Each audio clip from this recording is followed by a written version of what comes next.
talk sports, it's Hacksaw's Headlines, a panorama of the world of sports, stories, comments, and opinions. Now, here's iconic sports talk show host Lee Hacksaw Hamilton and co-host John Riley. Who wants to talk sports on a Thursday? We do, you do. From the Dixieline Lumber and Home Center studios in San Diego, heading towards a great sports weekend, we welcome you to our Thursday podcast. Good afternoon, everyone. This is Lee Hacksaw Hamilton, along with my co-host with his opinions from left field, John Riley, and we welcome you. This podcast brought to you by Dixieline Lumber and Home Centers, 9 locations to serve you in San Diego. You got projects that got materials, you want ideas, they can be your best friend and help you remember the name Dixieline Lumber.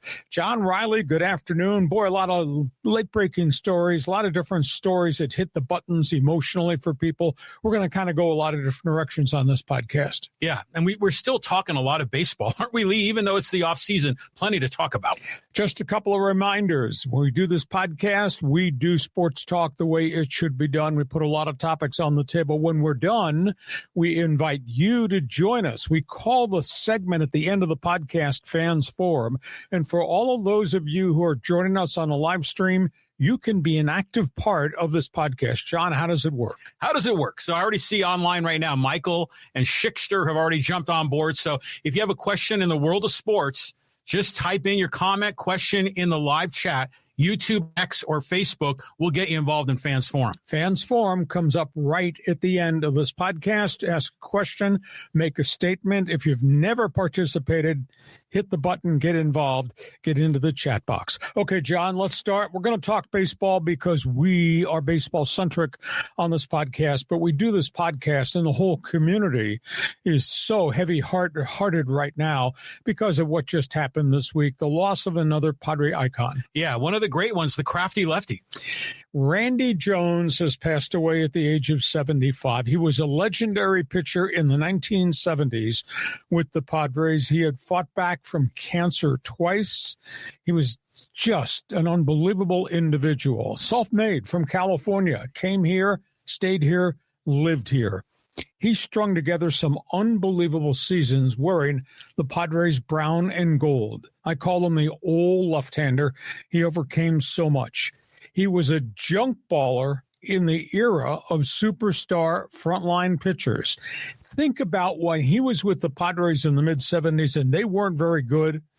He would be their lead guy in the rotation, and he'd go against the other team's lead guy. Steve Carlton, Tommy John, Don Sutton, Catfish Hunter, Jim Palmer, Viter Blue. He had a really good group of years with the Padres, and he got by with guile. He got by with guts. He got by with his gifts on the mound, a wicked sinker. This is before the pitch really had become polished and everybody else adopted it. One year on a bad Padre team, he went 8-22. Think about that. Took the ball every fourth day. He followed that with back-to-back seasons of 20-12 and 22-14. And back in the day, pitchers went the distance. He was a workhorse. He wound up going 34, 36, and 40 starts in 3 consecutive years, never missed a start in the rotation. He had seasons where he threw for 285 and 315 innings. Think about that. That's unbelievable. Workload. And then there was the uniqueness of Randy Jones.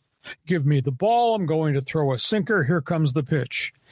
He got involved in a game, I believe it was with the Phillies. Jim Cott was on the mound. The game went 1 hour and 29 minutes. They were both quick workers. You know, today we have this big argument about, games go 3 hours and 15. That's way too long.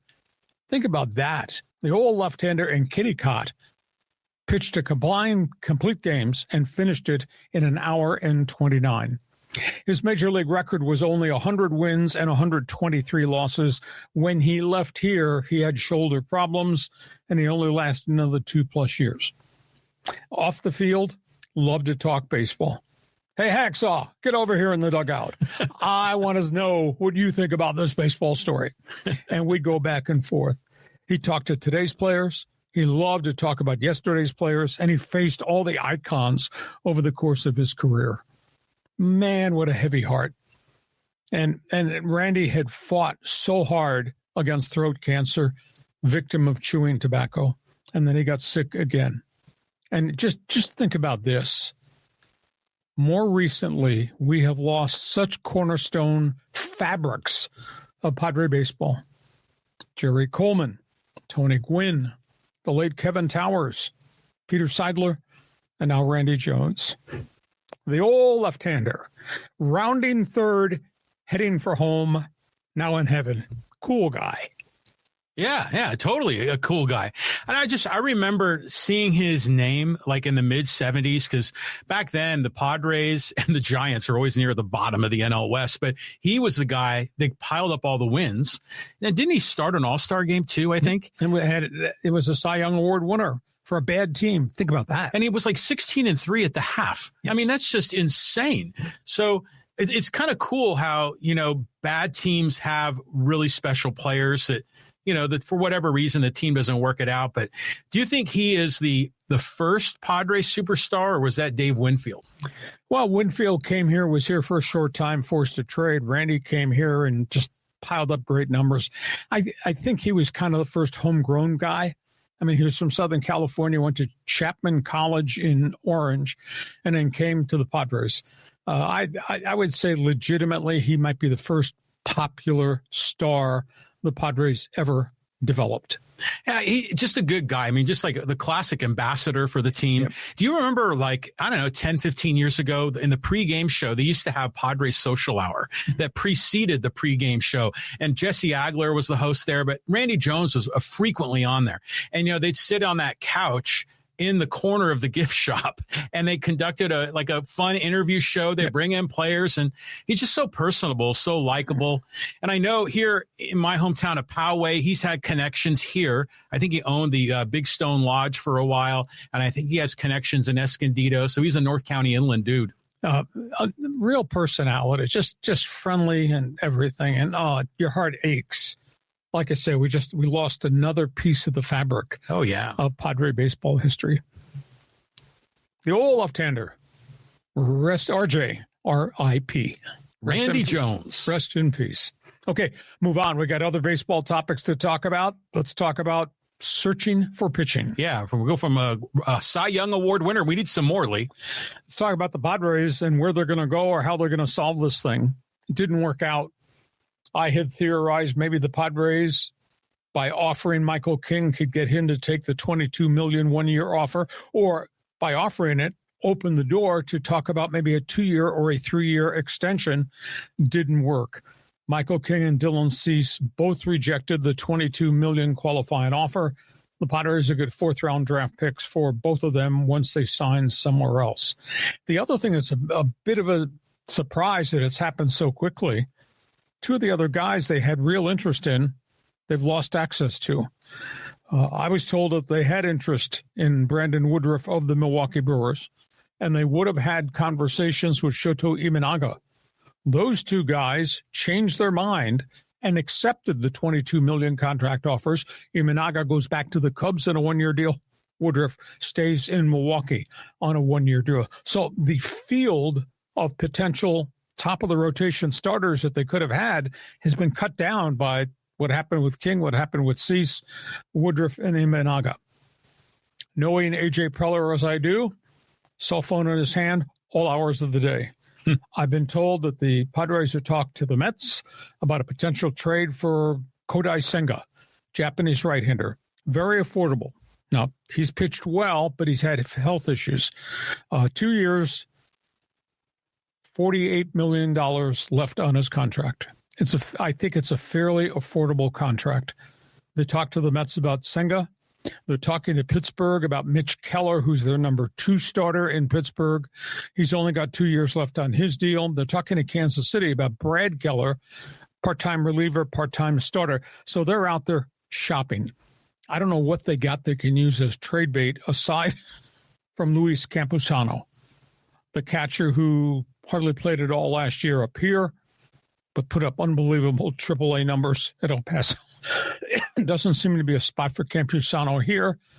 Other teams are desperately in need of catching, so maybe Campusano becomes a trade chip to go get one of these pitchers that we're talking about.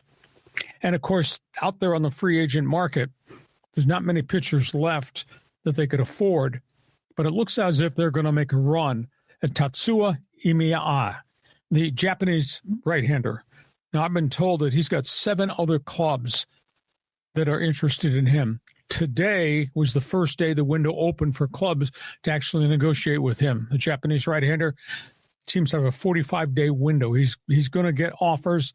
Might the Padres be in the running? I would think so, only because of Darvish and because of the fact Hideo Nomo works in the Padre front office as an assistant to Preller. That should give them some entree to work to try to get a deal with Imaiya. The burning question, where are they going to go get starting pitching? Who are they going to get? What's it going to cost them? What do they have to give up? I mean, this is a very complicated issue because I don't think the Padres are operating with an unlimited budget to go add. And think about this. There is no King. There is no Cease. And there's a huge question mark about Joe Musgrove. So they're effectively looking for starters 2 and 3, if not 2, 3, and 4. So that's where we are with Padre baseball. That's the update. Guys coming off the board as quickly as they did, that was a real surprise to me. A.J. Preller played this qualifying offer just right, don't you think? I mean, he offered Cease and he offered King. They turned it down. He gets 2 draft picks. But those are at the end of the 4th round. But still, I mean, you're getting something, if they walk. There's still a chance that those guys could sign a long-term deal here, so it's not like they're out the door, gone. They're out the door. Okay, well, they're going to get big money. I mean, this is what's going on with, the sports. So they're playing their cards. They think they can make more than $22 million a year, and good on them. And you're saying about these other guys, like Imanaga and Woodruff. Woodruff, has had a history of, some arm trouble. Some of these other guys, every pitcher has had history of arm trouble. So it's just part of the equation here. I like the idea of the 2 Keller guys. I mean, those might be interesting pickups. Is Campusano a trade chip? That kind of makes you wonder, what are they going to do at the catcher position? I mean, they're going to have Freddie Fermin, but who's going to be the backup? It's not going to be You Diaz, could always bring back Elias Diaz. You could. He'll be an unsigned free agent. But, at some point, is Campusano ever going to be a catcher, or is he just going to now be a designated hitter? Well, the Padres must not have faith with him because they brought him up early. He had 28 plate appearances. He had no hits at all. That's pretty terrible. Down in AAA, he played every day and hit the hell out of the ball of the Pacific Coast League. I think he had 25 home runs. Yeah. Hit that 326 or something, but that's the Coast League. And I think there's still a haunting deficiency about what he does defensively behind home plate. Yeah, I mean, that's a fair point on him. So I don't know. I think they still have options. There's guys in the bullpen. That's where they have depth.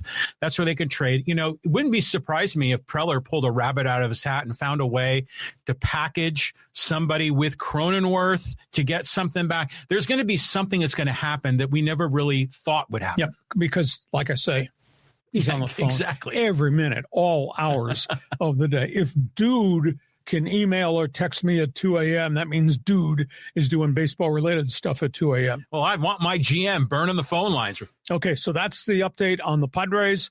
Fans Forum chat box is open. Jump on board. Memories of the old left-hander Randy Jones. Want to talk about where the Padres are right now in terms of searching for pitching. Are you of the opinion, take one of those relievers and make him a starter? Or do you side with me? Those guys, when they were starters, had arm problems. Leave them in the niche that they have polished and discovered. Just go find some starting pitching. And Preller, year by year, has always gone into the marketplace and brought guys here and say, where'd that decision come from? So we got all things Padre baseball. Fans Forum chat box is open for you. We go from that. Let's talk about the next team that's wheeling and dealing. Pantone 186. Hey, the Dodgers changing their mind? Yeah, that's what I hear through the grapevine. The Dodgers obviously have the big budget. The Dodgers have huge needs. Closer, left fielder. Most everybody of the opinion they had the inside track on Kyle Tucker. I was told that they do not want to give Kyle Tucker a 10-year contract worth $400 million. Not at that age, 27, 28 years old. Makes no sense to them. There are options. There are alternatives. They are talking to Cleveland about a Stephen Kwan deal. And the one difference for the Dodgers talking to Cleveland than anybody else, Dodgers have really got a plethora of young guys at AAA and AA, a whole bunch of young pitchers, at least 3 young outfielders. They could find a package, I think, to get Stephen Kwan at probably a much different price. Kwan is not a free agent at this point. So that makes a lot of sense to me. New name has surfaced. This came out of nowhere. Reports out of Toronto. Bo Bichette is taking offers from everybody. How would Bo Bichette look at shortstop for the Dodgers? Now, follow me with this. Dodger fans say, we got Mookie Betts. Yeah, you got a hole in the outfield. You got Bo Bichette. Betts goes back to where he was Gold Glove. You could put him in right field. You move Teoscar Hernandez, who you want to keep his bat in the lineup, put him in left field, where maybe his defensive deficiencies aren't as great. Now, suddenly you got Bichette in the batting order, which is a huge acquisition, and you got Mookie in a more role that he's feels very good with, and you move Teoscar and his bat to left field, and obviously you got your center fielder, and you got Tommy Edman, who can play all over the place as a super utility guy and maybe go back to second base. So this Bo Bichette thing, all of a sudden, if you connect the dots, makes more sense than Kyle Tucker. The other big thing is, what are they going to do for closers? Well, they like Devin Williams, even though I thought he was really erratic and did not hold up to the pressure of pitching in New York. Robert Suarez is out there. They had looked at Edwin Diaz, but Diaz is getting them evidently a big offer, maybe by the Toronto Blue Jays. So Diaz may not be accessible at Dodger Stadium. Robert Suarez is still out there. So if they could get Bichette and get a reliever at an affordable price, then maybe everything changes there at Dodger Stadium. The other decision, and it has gotten a lot of conversation point, they've met internally, and they've decided they're taking Roki Sasaki out of the bullpen, and they're going to put him back in the rotation next season. Wow. And they're going to spend this entire offseason with Sasaki building up his repertoire so he can be in the rotation next year. I don't know whether he'd be the number 3 guy, the number 4 guy, number 5 guy, but they need a 6-man rotation.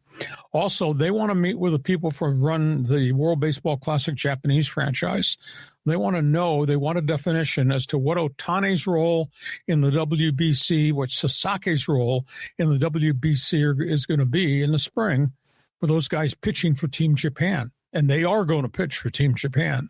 So the question is, again, this comes in the middle of spring training, the end of spring training, which I think is a bad time to say, okay, Ohtani, here's the ball. You're going to go out and go max effort. Or Sasaki, you're going to be my starting pitcher. So the Dodgers are trying to get definition from Team Japan as to how they're going to handle Ohtani and Sasaki going forward. So, John, those are all the bullet points from what's going on with the Dodgers at this hour. Thoughts?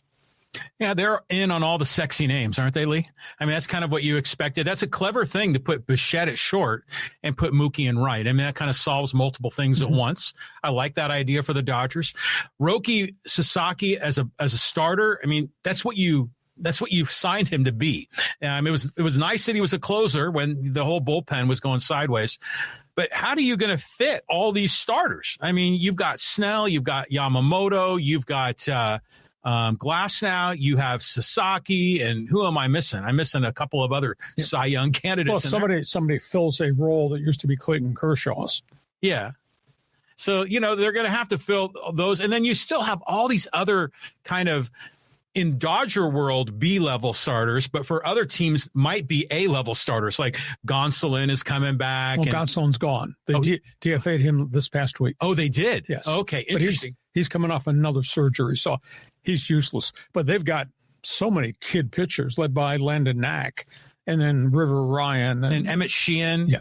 And then Grove and Stone. And there's a lot of guys they have there. I mean, they're just blessed with resources. So they'll figure it out. Why would they need to wait until the WBC to talk to Team Japan? Just pick up the phone, No, they want to do it between now and then. Yeah, or send someone to Japan for a meeting and kind of get this hashed out. Yep. So that's where we are. Dodger fans, you're invited to join us. It's intriguing because they got this World Series ring now again, and they got to move parts around. But, man, if they land Bichette, that changes everything, I think, as it relates to the Dodgers filling holes or changing job responsibility. So we go from that.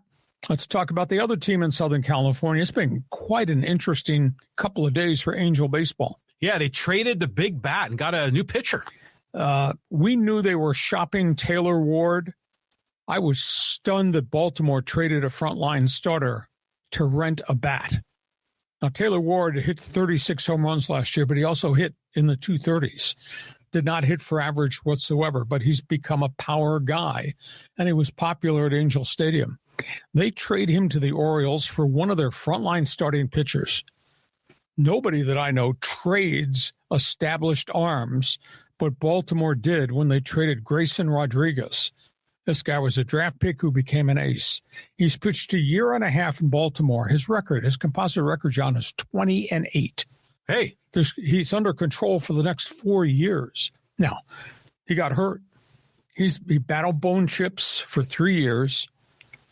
They finally did the surgery for the bone spur. They got that out. But he had a lat injury last season while rehabbing, and it pretty much shut him down for the whole season. He says he's totally healthy. He's in Florida right now throwing. So the Orioles, who have hit a plateau and then never got better with all the good young kids, go get a veteran bat. They really needed a power bat for that batting order to put around all the other stars that they have. But they trade a frontline pitcher. I was amazed. So the Angels are desperate for starting pitching. Once you get beyond Kikuchi, now add Grayson Rodriguez coming in the front door as a starter. And he's a warrior. He really is. By the way, by moving Taylor Ward, and Grayson Rodriguez's contract is very small. As of today, the Angels have $51 million in budget space. Hey. Now, can they go convince other veteran players to come play for the Angels who haven't won in years and years and years? It's going to be interesting to see if they can actually lure another arm off the free agent market. It might be a level 2 starter, but a guy like Merrill Kelly would look really good to me. Solid. We talked about the Kellers. One of them would look really good to me in the middle of that Angel rotation. And they're also going to move Reed Detmers out of the bullpen where he pitched pretty effectively, put him back into the rotation where that's why he was drafted in the first round. So suddenly things have changed just a little bit. But this trade of left fielder who can hit for a frontline pitcher, I think the Angels won the trade. Now, I think Taylor Ward goes to Baltimore and makes a big difference, but he's a free agent next season. So Baltimore gets him on a 1-year deal. Angels get control of Rodriguez if he's totally healthy for the next 4. So you talk about laying a foundation. We got to get more quality players into Anaheim. That's a start. Yeah. I'm good for the Angels. I mean, they've got to make they got to take some risks, right? I mean, because their resources are so limited. So if they can flip this guy for that guy and win this trade, win that trade, they can start building more assets. I like that. I got to go to left field and they get another hole in their batting. Well, yeah, but hopefully some kid will come in or they'll figure out something. I mean, but they're being aggressive, they're being calculating. They're trying to improve. That's a positive sign. But what the hell happened to the Orioles? I mean, this was this up-and-coming team in the AL East, and they're dealing all their guys away. I mean, are they going to have to start over? No, they got good. They got a lot of good young players, but they never got beyond that plateau. They tried to get pitching, and they went out there, and they made the deal to get Corbin Burns, and he had elbow surgery. Had to shut him down, and he won't be back till the middle of next season. They had a really established left-handed pitcher, John Means. I think he threw a no-hitter a couple of years ago. He's had 2 surgeries. He's gone now. He's out of the organization. Finally, they gave up. They couldn't wait. So they've been close, but they just have not been able to get over the top and go to the next level. But I do think another big home run bat in the middle of that batting order helps them. We'll see if the Orioles go do some more things to go get some more veteran pitching, or they just need to get their pitching healthy. Just by the way, I love that Orioles logo. Yeah. I think it's just classic. That brings me back to the early 70s, doesn't it? Brooks Robinson days. Yeah, exactly. So That's classic. So good on the Angels. Angel fans, your fans forum chat box is open. You got a response to the acquisition of Grayson Rodriguez. That's a frontline starting pitcher, and they got him for 4 years. Wow. hop on board. Fans Forum chat box is open.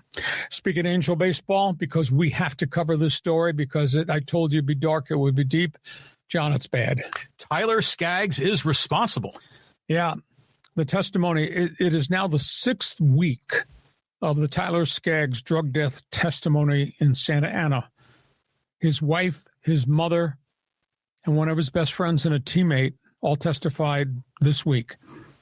Carly Skaggs testified as she wept on the stand. She's holding the Angels accountable for their actions and their inactions. That involves the public relations director, Eric Kay, who was an addict himself, who was dealing drugs to Skaggs and Angel players. His mother confirmed on the stand that Tyler Skaggs told her that he'd become addicted to Percocet, the painkiller, after shoulder surgery. She never told the Angels what her son told him. She told his agent. The agent helped get Skaggs into a rehab program. She said she had no idea that he was doing and addicted to oxycodone. The stunning story came from his teammate, one of his friends, Mike Morin. He says Skaggs introduced him, Morin, to Eric Kay to make drug purchases. The Kay delivered drugs and put them in the players' lockers while the players were out on the field, and the players responded by giving Kay envelopes full of money to pay for the drugs. They snorted and crushed, Morin and Kay, oxycodone and other drugs in the vacant team bathroom inside the clubhouse. Mike Morin testified to that. They showed him texts of Tyler Skaggs texting Mike Morin, say, join me for Blue Boy pills before the game. Blue Boy pills are crushed oxycodone. They snorted that stuff in the clubhouse.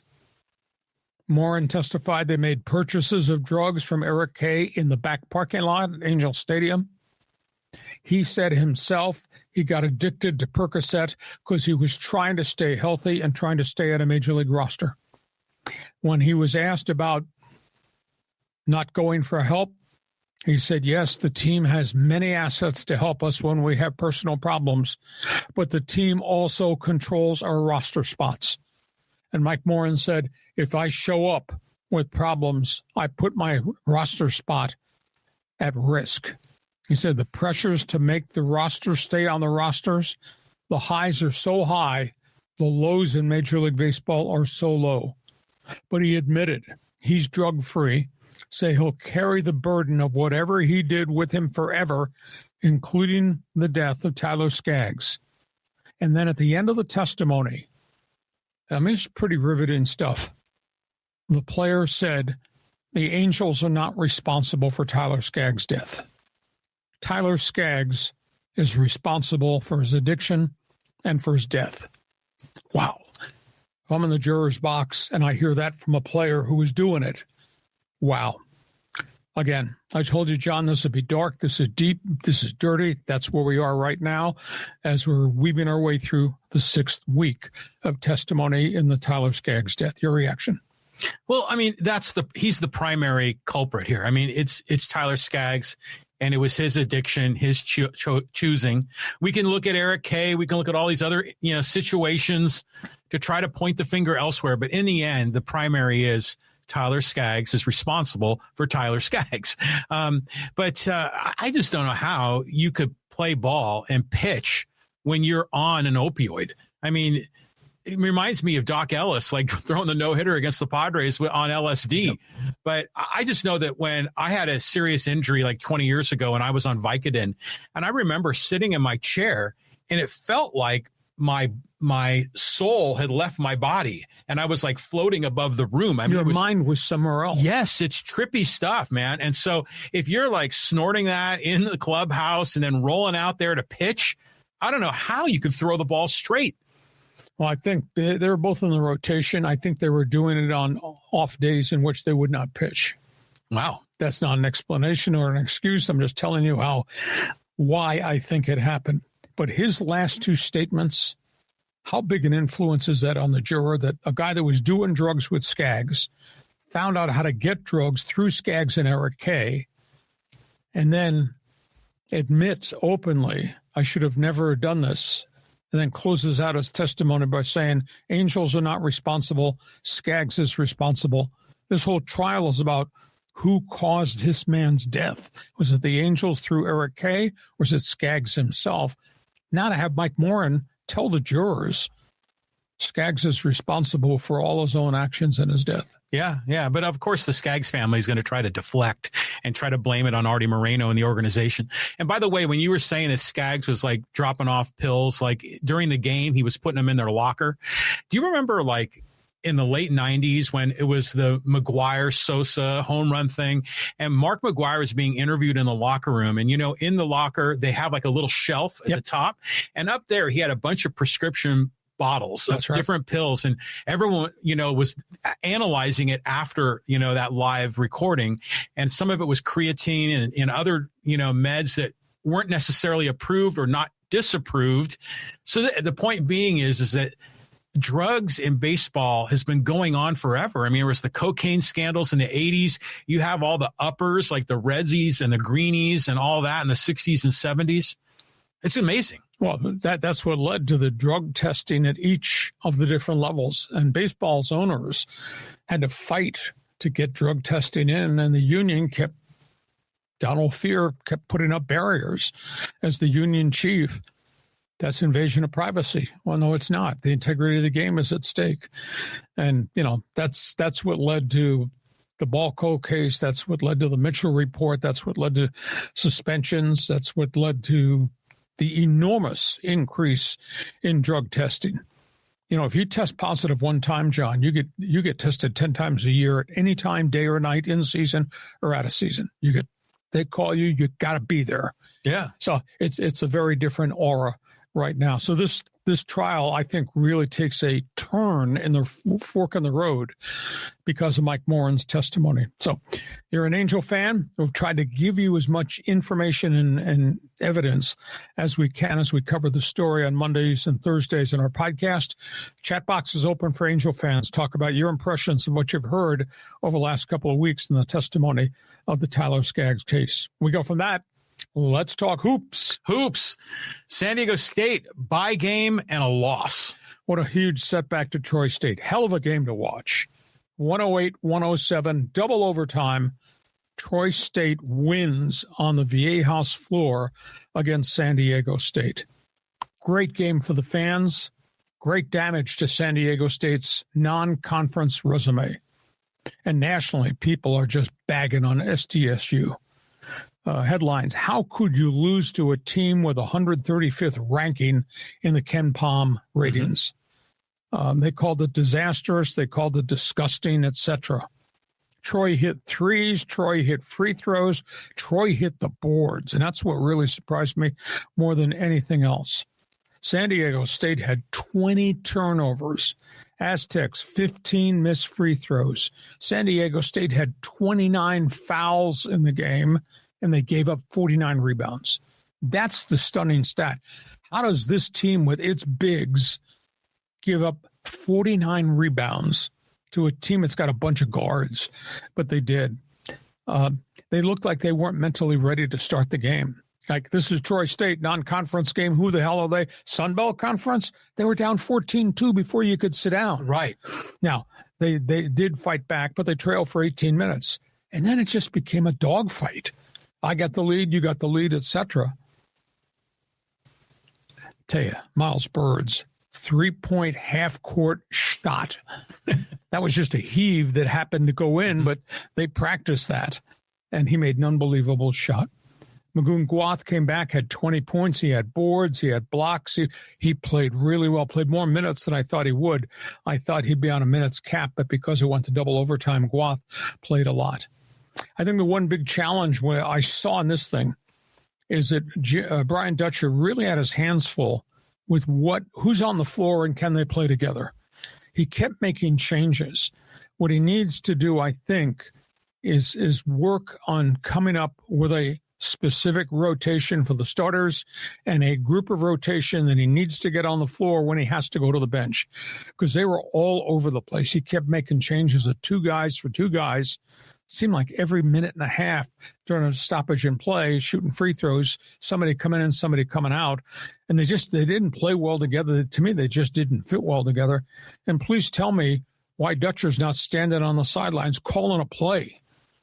Miles Bird's your best player. He hardly touched the ball in either one of the overtimes. How are you not running some of the offense through him because he's so good? So it was huge. And by the way, now they got to look at the video. They got to solve what's not right, and they got to do it in a short period of time, because Monday they're playing Michigan, nationally ranked Michigan, up in the Players Festival tournament in Las Vegas, and the next night they're going to play Oregon. So here's the issue. You lose a bad game to Troy State. How do you prevent it from becoming a second loss in a row and a third loss in a row just like that? Thoughts?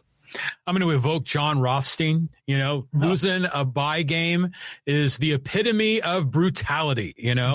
That was a hard game to watch. The whole time I'm like, come on, guys, get it together, and the offense, generally speaking, was good enough to win. It was the defense that was breaking down. And, those 2 brothers, the 2 redheads that were hitting shots, somebody on Twitter was saying it looked like a bunch of guys looked like Napoleon Dynamite, that were beating the Aztecs. It was very tough to watch. And, I mean, like, you're starting to learn more about some of these players. Like Sean Newman, for example, this great point guard that can dish. He was taking way too many shots. When he shot the ball, you're like, there could have been a better option than having a mid-range shot by him. The Miles Bird, shot at the end was great. And when they tied it at regulation, I'm thinking, okay, now they can take a breath, hit the reset button, and come and blow doors in the first OT and win it. And they didn't. And it went to second overtime. And the whole time you're just going crazy. And Troy was losing all of his players on fouls. Yes, exactly. And so, Magoon Guath was fantastic. I mean, he was hitting threes. He was good in the, playing down low in the paint. He was great.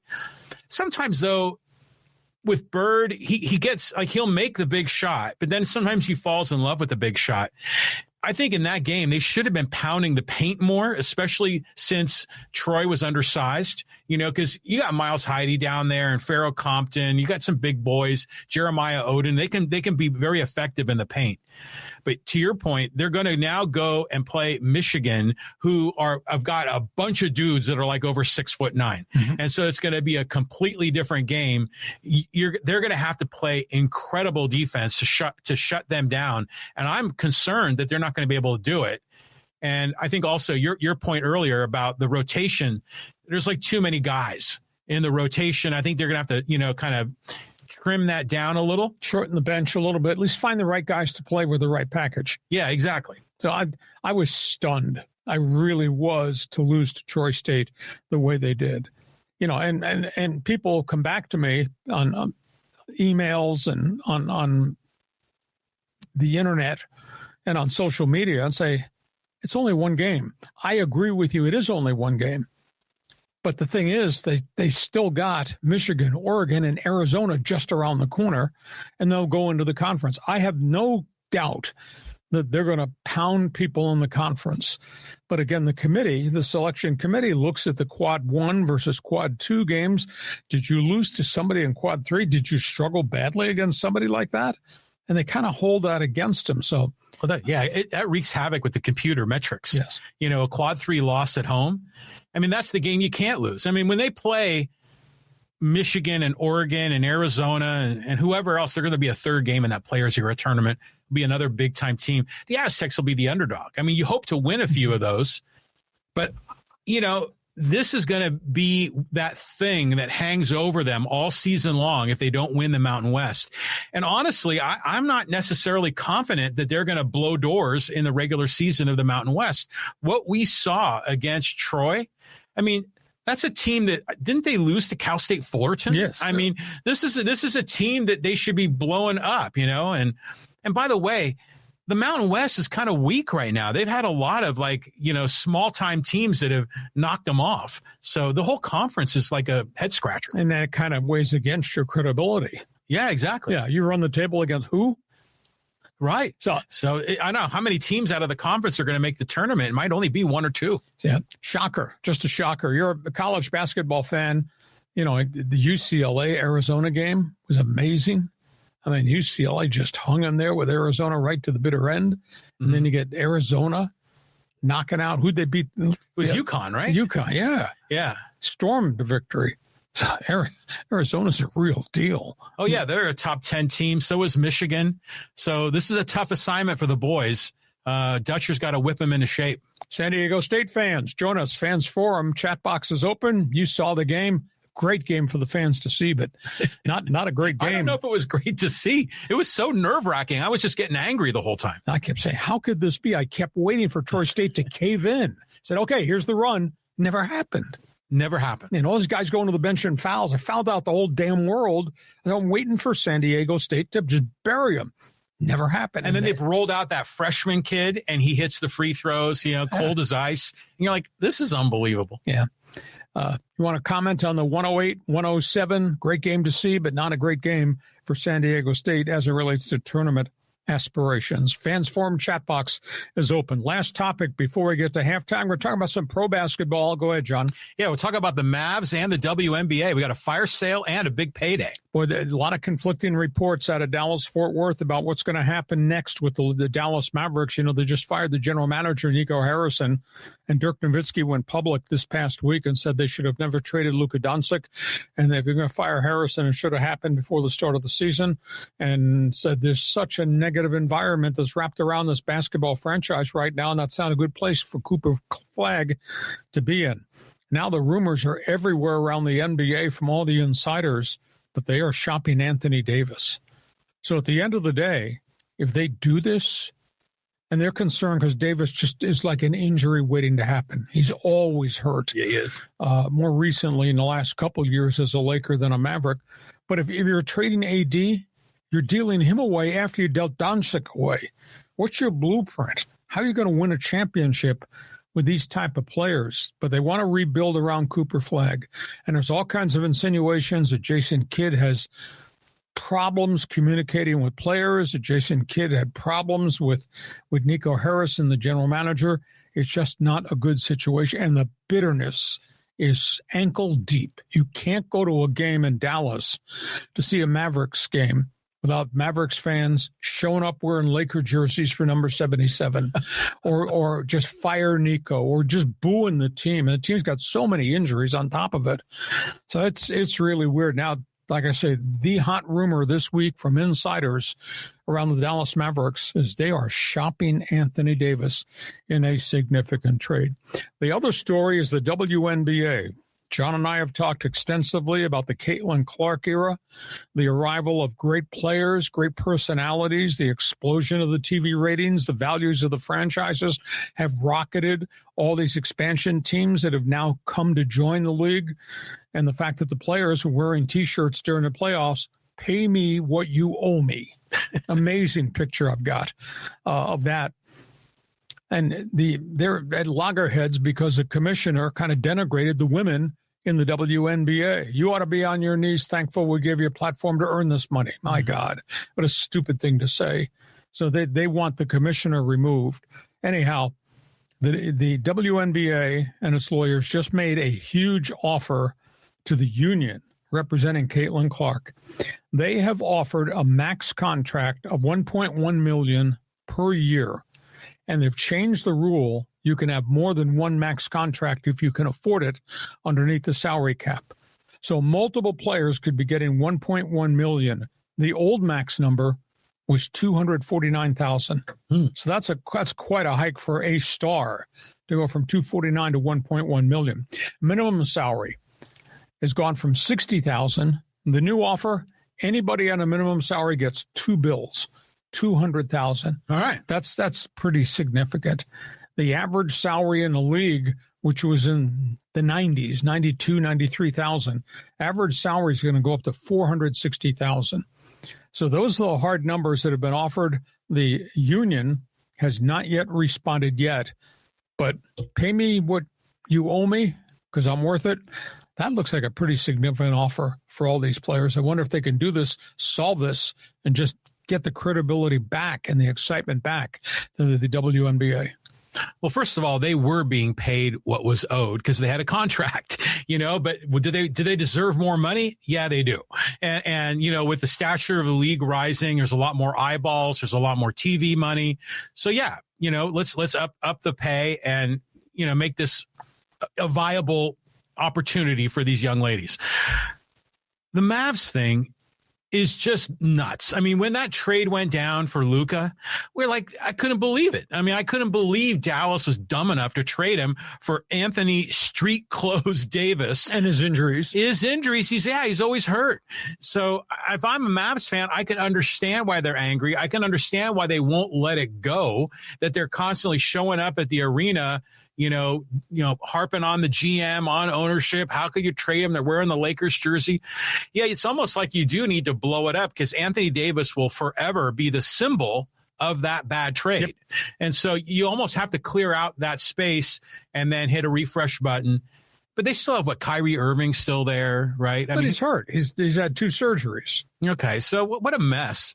I mean, that was just so dumb. And it was just, I remember when that trade happened also, I was thinking, the Lakers, they always kind of land on their feet all the time. And, Luka's been so good for them. But yeah, I mean, drama with Dallas, drama in the WNBA. You're a basketball fan. Your Fans Forum chat box has a space open. You want to get in line to get a question to us. Go ahead, fire away. We are at halftime. Our Thursday podcast brought to you by Dixieline Lumber and Home Centers, 9 locations to serve you in San Diego. John, Dixieline is known for a lot of things. Lumber for all the construction the contractors do here, the huge display of tools that they have. But they do something really important for people in San Diego. You own a home like I own a home. Hey, you need to insulate that home better. In the summer for the heat, in the winter for this cold and chilly weather, doors and windows are one of the specialties of the house. And, John, they do it really well. They do. I mean, we love talking about their doors and windows. Check these out. These are the big doors. These doors are the ones that disappear into walls. It's really cool. And here in San Diego, since we have great weather year round, this is a way to sort of connect your outside space with your inside space. I mean, imagine if you live in one of these really beautiful homes and you want to have an entertaining, evening, little barbecue, some drinks out by the pool, people kind of mingling in the house, out on the patio. Those big doors are fantastic. You can see right there how they disappear into the wall. But if you're looking you just want a simple replacement window in your bedroom or in your bathroom because it's kind of rusty and you need something simple and easy and inexpensive, Dixieline can help you there as well with vinyl replacement windows. So they're your go-to guy for anything for your home improvement needs. Yeah, doors and windows. Go to Dixieline.com. Just see what they've got to offer. We are at halftime on this podcast. Just a couple of notes. When we're done, Fans Forum, you get the chance to join us in the chat box, so feel free to pile in. In addition, you like sports? I write about sports every day of the week on my website. Please check my website. It's there first thing every morning, LeeHacksawHamilton.com. You get the best 15 minutes in sports. You can read through that in 5 minutes. You'll be fully updated in everything that has happened in sports and my one man's opinion column. Go read what I just wrote about the old left-hander, Randy Jones, and the San Diego Padres. So you get my columns, you get the best 15 minutes in sports. Just go to LeeHacksawHamilton.com. Want you to share, tell everybody what we do Mondays and Thursdays at 1:30. You can subscribe. The minute you subscribe on YouTube, you'll get the alerts every time we put additional videos up. I posted 5 different videos today on my YouTube channel. You'll get the alerts every time there's additional videos that are up there. Join me on social media. I want you to become part of my Twitter all-star team. Just go to Lee Hacksaw Hamilton, hit the follow button on X. We got you covered lots of different ways. Join us. And again, thanks for being part of what we're done. You want to add anything from left field? Thanksgiving's next week, man. I mean, you ready for some football all day on Thanksgiving? I'm ready for football all the time. Yeah, you are. I know you are. Okay, we're ready. Let's move into the second half of this podcast. John, you brought that topic up. What do you want to cover? Okay, let's talk about the big NFL weekend. We got some big games coming. Yeah, let's just wheel and deal. There's all kinds of activity here in the National Football League. The Chargers, first of all, have a bye week. That's a huge issue for them. They've got so many problems on their offensive line, especially the beating that Justin Herbert has taken. Rams are going to play. Rams are sitting there at 8-2, and they get Tampa Bay. This Rams team, it just moved the ball on everybody and stuffed everybody with their defense. Matthew Stafford, 27 touchdowns and 2 interceptions this season. Who has stats like that this late into an NFL season? Rams have won 5 in a row with Stafford leading them. How about this defense? 27 sacks, and the defense has allowed 17 touchdowns in only 10 games this year. Tampa comes in with Baker Mayfield. He's having a really good season, 17 TDs and 3 picks. He's got no help around him. All his skill guys, wide receivers, tight end, and his top running back, all been out with injuries. So the Rams getting ready to close up a chunk of this home schedule. They get Tampa Bay. They could be sitting here 9-2 by Sunday night. You got the Eagles against Dallas in the NFC. Philly has won 4 in a row. Jalen Hurts is on a heater. 16 touchdowns and interception. But they have lost their center with a knee injury. They've lost their star right tackle, Lane Johnson, with a Lisfranc fracture of his foot. He's gone for the year. But by virtue of all the trades Philadelphia's GM Howie Roseman made right before the deadline, this defense is really on fire, and they're going to have to go after Dak Prescott. Now, Prescott's got 21 touchdowns and only 6 picks this season. CeeDee Lamb and George Pickens, between them, have 98 receptions and are averaging between them 15 yards per catch. It's dynamic to watch what the Cowboys are doing offensively. And by the way, this is a huge game for Dallas. Dallas plays Philly, Kansas City, and Detroit the next 3 weeks. Well, what an enormous challenge for Jerry Jones' team. So don't want to miss Philadelphia and Dallas. Indianapolis, Kansas City. Now, the Colts had the great start, then the Colts lost a game. Indy is coming off a bye week, which they really needed. Daniel Jones, boy, is he hot.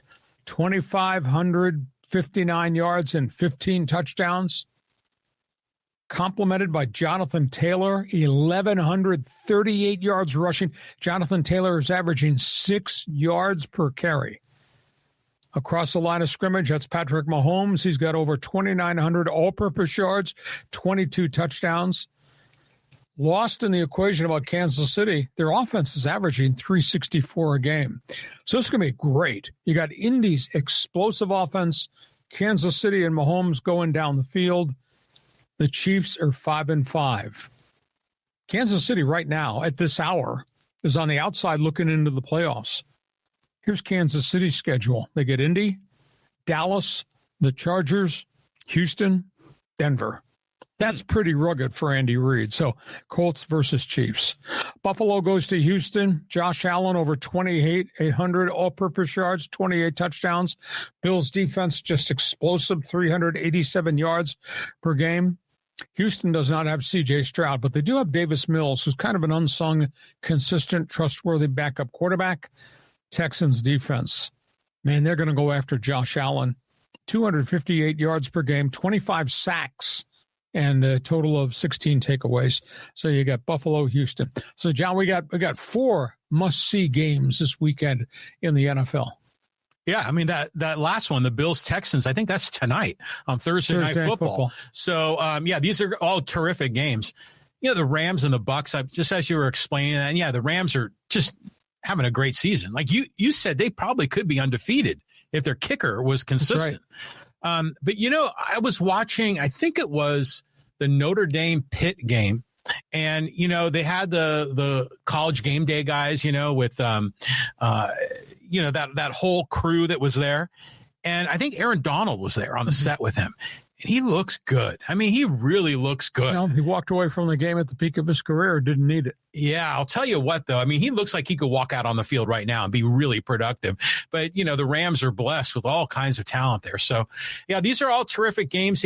When you were going through the Kansas City schedule, I was thinking to myself, the parts of that schedule are rugged, but there are some games there that are winnable. I mean, the game against the Chargers, the game against, I think, was it Houston was on their schedule. So you could see a scenario where the Chiefs could suddenly go from 5-5 to becoming 8-5 or 9-6, and then suddenly be in the wild card picture. Well, you got Kansas City plays the Colts, big game, Dallas's offense, Justin Herbert, Houston's defense, and all things Denver. Yeah, the Denver matchup's going to be tough. Yep. But the rest of those games, I think, are winnable. And there's a shot. They can do it. Okay, we shall see. You want to talk about hot games in the NFL? Feel free. Jump on board. We got our NFL notebook here, John. Yeah, we do. We got some quarterback problems starting in Cleveland. Shedeur Sanders, you start. Hey. So he will be the starting quarterback against the Raiders this weekend. Sanders, he was miserable in his first appearance off the bench after they benched Dylan Gabriel last Sunday. Shedeur was 4 for 16, interception, fumble, 2 quarterback sacks. Now he's had another week practicing with the number 1 unit, but he's going to face Max Crosby and a pretty fierce Raider pass rush. Shedeur becomes, checking the out-of-town scoreboard, the 42nd different starting quarterback in Cleveland since 1999. Think about that. 42 different starters in 25 years, 26 years. What a cluster. Unbelievable. The other big Cleveland story, Bernie Kosar is in stable condition after kidney transplant surgery. He's been sick for the last couple of years. Get this story. A 21-year-old Cleveland Browns fan who suffered a stroke and died, his family offered that young man's kidney to Bernie Kosar, and the blood samples matched. Beautiful. Bernie's had trouble finding people with his blood sample. Is that what you call it? Yeah, blood type. Blood type to match so the kidney donation will work. They found this kid in a 24-hour span. Right on. Amazing story. So Bernie Kosar at this point still hospitalized in stable condition. Atlanta, Michael Penix, gone for the year. Going to have surgery, torn knee ligament, left knee. Now, he tore his right knee ligament twice while he was in college at Indiana and at the University of Washington, so he faces a long recovery. He'll be back there next season. Kirk Cousins, Mr. Moneybags, is going to try to save the Atlanta Falcons season. He's hardly played at all this year, hasn't played well when he's played after Penix got hurt. He's going to have to be the starter. The Raiders situation, public vote of confidence. What else is Pete Carroll going to say? That's his quarterback, to Geno Smith. Geno Smith, 13 interceptions, been sacked 30 times. The Raiders are averaging 268 yards per game. And Pete's being criticized about why you have Ashton Genty, your number 1 pick. Why you're not running him? Last week, he had 6 carries for 7 yards. Well, at the end of the day, Pete Carroll can't say my offensive line's horrid, but the statistics bear out how horrid they are offensively. They are so devoid of talent in the Raider Nation right now. I don't know if they're going to win another game. They just can't protect Geno Smith, and they can't stop the other guys defensively. So I told you so. I told you so. I told you so back at the end of the offseason. And when Pete Carroll came here, we were all excited. And by the time they got to opening day, I didn't like their roster. They had not solved the offensive line problems, and they lost so many guys at linebacker and in the secondary. I thought, how are they going to stop anybody? And here we are now at 2-8, quarterback getting the hell kicked out of him, number 1 pick, can't run the football, and they can't make any plays at linebacker or in the secondary on the back 7. I hate to act this way, but I told you so. Nobody likes an I told you so, Lee. I'm just thinking this sets up nicely for Shedeur Sanders and the Browns. I mean, they're playing the Raiders, right? So if there's an opportunity for Shedeur to get a win and kind of build his confidence and get the community rallying around him, this is the opportunity for him. So this could be kind of fun to watch. And by the way, Atlanta's got to be now happy they have Kirk Cousins. I mean, imagine if you had to go to, I mean, who else do they have? I mean, no, he is the guy. He's the backup. Yeah. Because they're paying him all that money, but they've lost so many games. They're out of the playoff race. Yeah, the poor Falcons. I mean, that's one of those teams that, for the most part, has disappeared in the NFC. You don't see them as often. I want the Raiders to be successful, but I think you're right. This year is not their year. What do you think about seeing Tom Brady rolling into the stadium wearing his Raiders gear? It looks kind of weird, huh? Oh, they look really weird. But then again, all things Al Davis and Mark Davis have worn look weird too. So that doesn't match Tom Brady in Raider gear. Jeez. Well, he's a Bay Area guy. You know, he grew up in San Mateo. I think he was a Niners fan, Joe Montana. But, the Raiders are right across the bay. Okay, that's all things NFL. You want to talk about some of these storylines, feel free to join us. Fans Forum chat box is open. Is it Saturday yet? Are we ready for college football? Oh, I don't know what you're doing Saturday early, but I know what I'm doing Saturday early. Yeah, we got a Big Ten matchup on the West Coast, the Trojans-Ducks shootout. Big time game. Holy cow. All types of implications. Oregon, USC. Big play quarterbacks.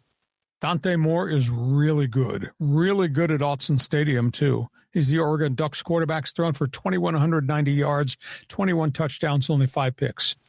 They got 3 running backs at Oregon who've combined to average 6 yards per carry. At the end of the day, Oregon is averaging 475 yards per game and converting 49% of their third downs. SC, really consistent year for Jaden Maiava. He's thrown for over 2,800 yards and 18 touchdowns. His group of running backs have played 3 of them this year because of injuries. They're averaging 5.5 yards per carry. And Mekhi Lemon, 71 receptions, 15 yards every time he catches the football. And SC's converting on 51% of their third downs. SC is averaging 488 yards per game. This is going to be a shootout. I don't know if it's going to rain in Oregon on Saturday afternoon at 12:30, but what a game this is going to be. And here's the intangible. At Autzen Stadium, the Oregon Ducks are 52-5 at home since 2017, and Dan Lanning 46-8 as a Ducks head coach. But, boy, you talk about 2 great offenses, home field advantage, really good coaching. Talk about X's and O's and wild men on the sidelines. It's going to be a great game. Oh, yeah. It's going to be fantastic. Now, I have a question for you, Lee. With the Big Ten expanding, are they in one solid conference, or do they have an East and a West division? No, it's one whole group. One table, I guess you'd say in soccer terminology. So right now, neither one of these teams is likely to win the Big Ten. It's either going to be Ohio State or Indiana. But these are probably both bowl teams. Certainly bowl teams. Playoff teams. But one of them is going to make the playoffs. They might both make the playoffs. Interesting. Although Oregon obviously has gotten beaten, and USC's got 2 losses. I think Oregon lost to Indiana, didn't they? Yes, at home in Autzen Stadium. Yeah. I mean, Indiana is just having a hell of a run. So, yeah, this is must-see TV for Saturday. I mean, this is going to be a terrific matchup. Yeah, what a venue. Holy cow, that place is unbelievable. It's going to be like the old Pac-12 for one day. Yeah, exactly. So, college football fan, what do you think about Oregon-USC? That's about really the only quality game that is on the schedule this weekend. Last topic on the table. Quickly, we're going to do headlines before we're going to the chat box to find out what you've got to say. San Diego FC, they got the playoffs coming up. They play Monday night against Minnesota United in the second round of the MLS playoffs. They are now in the knockout round. Win and move on, lose and you go home. They play here at Snapdragon Stadium, but they got a problem. Their top 2 goal scorers are not well. Chucky Lozano re-injured a hamstring on the bye week because he'd gone to rejoin the Mexican national team. He's got a hamstring injury. I don't think he practices. I don't think he plays on Monday. And to complicate it, Anders Dreyer, who's had a mystical season, goes to Denmark to join his national team, and he gets sick. It's a viral infection. They shut him down. They remove him from the locker room. He is back here now. I'm not sure he's practicing. And we don't have any definition as to whether C.J. Santos, the goalkeeper, who suffered a fractured cheekbone at the end of the season, whether or not he's going to be able to play. So suddenly, this is a very different SDFC team, John. If you don't have Chucky and you don't have Dreyer, wow, what a bad time for this to happen. And here comes Minnesota United in a knockout game. So that's one big soccer story. Second big soccer story is Team USA. They beat Paraguay in a friendly. Then they come back and they destroyed Uruguay. Team USA has finished up with 5 straight wins at the back end of this 2025 schedule before they get to the Christmas break, and then they begin preparations for the World Cup. They made 9 lineup changes for Tuesday's game. They sat a whole bunch of people, and their young guys came up and got them another win. It's really interesting. The national media is now referring to Team USA's roster as unrecognizable in a positive way. You don't know what to expect. In essence, they have talent, they have now speed, and they got diversity. In essence, now the national media says maybe Mauricio Pochettino was correct in how he handled the composition of this roster. Remember, Pulisic left, could not play during some of the friendlies because of injuries. Same thing with some of the other players. And all of a sudden, Mauricio pushes the younger guys who's still there onto the pitch, and they put together some really impressive games. 5 straight wins coming after the mess with the Nations League and the early loss in the Gold Cup. Is there anybody out there that would like to take a number to stand in line to apologize to Pochettino? Has anybody seen or heard from Landon Donovan, Alexi Lalas, Clint Dempsey, Tim Howard lately? Those are the guys who are also terribly critical of Pochettino with the roster construction that he was employing. And all of a sudden, they've won 5 in a row, get to the Christmas break. They think they got their 26 players chosen to go to the World Cup. So we'll talk USA soccer if you want. Last topic on the table, they're here. Formula One guys, they're here stateside. Las Vegas Grand Prix. They run it Saturday night rather than Sunday. Lando Norris, 7 wins, point leader in the massive run for the championship money. Oscar Piastri, his teammate, is in second place. They both have 7 wins, but Piastri has not done well the second half of the season, been shut out from the podium. And the third one is Max Verstappen, who's been screaming towards the top. He's got 5 wins. He's in third place, Mr. Cutthroat. The Vegas Grand Prix, there's only 3 events left on the schedule. So these guys are here. This will be fascinating because Norris has just become so dominant. Piastri is so troubled, and Verstappen's got all this controversy wrapped around him as he's trying to chase down to finish first in the points race. So they run Saturday night in Vegas. So, John, SDFC, Team USA, all things F1. That's awful news for San Diego FC. I mean, if they don't have Chucky and Dreyer, that's trouble. That's not the same team. It's not the same team at all. And by the way, that's on at the same time as the Aztec-Michigan game, both on Monday night. So that's going to be tough to flip between the two. So hopefully San Diego FC got the plan at home. They can advance, survive and advance and move on. To your point, I was thinking the same thing as you when you were talking about Team USA and all the heat that Pochettino was getting. And now everything's kind of looking good. I mean, could this team actually get into knockout play in the World Cup and maybe kind of creep into the quarterfinals or, God forbid, can I say it, the semifinals of the World Cup? Well, let's first of all, everybody's got to be healthy. All these guys now go back to their clubs to play in their specific leagues, whether it's in England and in the Premier League or it's in Italy or in France or in Spain. Don't get anybody hurt, because when they come back to start training in 2026, you don't want anybody coming off surgeries. So that's the most critical piece of the equation. But Pochettino's got 26 guys now. These are his guys. He's chosen. Nobody else is coming to camp. And he's got the layers of stardom. He's obviously got Pulisic at the top. But I tell you what they got from the young guys, from what they've seen from Reina, what they've seen from Balogun, and some of the others, what they've built on the back end, has been really, really impressive. So they've got layers of talent, a lot of experience, obviously a lot of youth, but the youth played a ton of games in all these friendlies, these exhibition games throughout the 2025 schedule. So got to be healthy when we get here in January to start the winter training and just not have any major injuries before we get to the World Cup. Yeah, it was incredible, that game against Uruguay, because they were up 2-0 early. And then I flipped away, and then I came back like 10 minutes later, and suddenly it was 4-0. So they're explosive. And that Diego Luna kid, who's one of the young guys, he scored a goal. So it's looking really bright for them. Question, though, about the Las Vegas Grand Prix. I know that we've discussed how there's been heat on the Las Vegas organizing committee about, manhole covers and racing down the strip and the expensive hotel rooms. And then all the Las Vegas residents were angry about roads being shut down. Have you heard any of that controversy? Well, they fixed the course. They've changed the course a little bit through Vegas. They made it a night event, which is different than doing it during the day and closing everything off. So I think they've addressed every problem they had from most of the surface the first year, where there was terrible public lashback. So I think it's in the third year of the deal now downtown. It seems to have been received very well. Ticket sales have just exploded.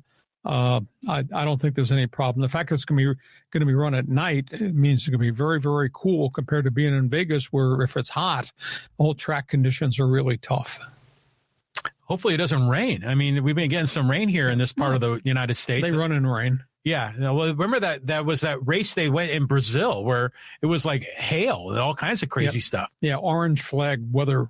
That's the term they use to describe how violently bad the weather was in Sao Paulo for the Brazilian Grand Prix just a week ago. So this is going to be fun, and it's going to be on TV. And I'll be intrigued to see how TV actually can cover a night racing event rather than during the day. Imagine just being out at the casinos, gambling, having some cocktails with your buddies. You could roll out onto the sidewalk and see these cars flying by. I mean, that's just going to be a really neat experience for Las Vegas. Yeah, so it's gotten pretty good reviews. So last year it ran flawlessly, and now this year, and obviously we got all the storylines with the top three drivers. It's going to be interesting. Well, now the Players Era Tournament for basketball is in Vegas, too. I mean, there's a lot going on in Las Vegas. There's always a lot going on in Vegas. What happens in Vegas stays in Vegas, by the way. Okay, those are hot topics on the table because we do sports talk the way it should be done.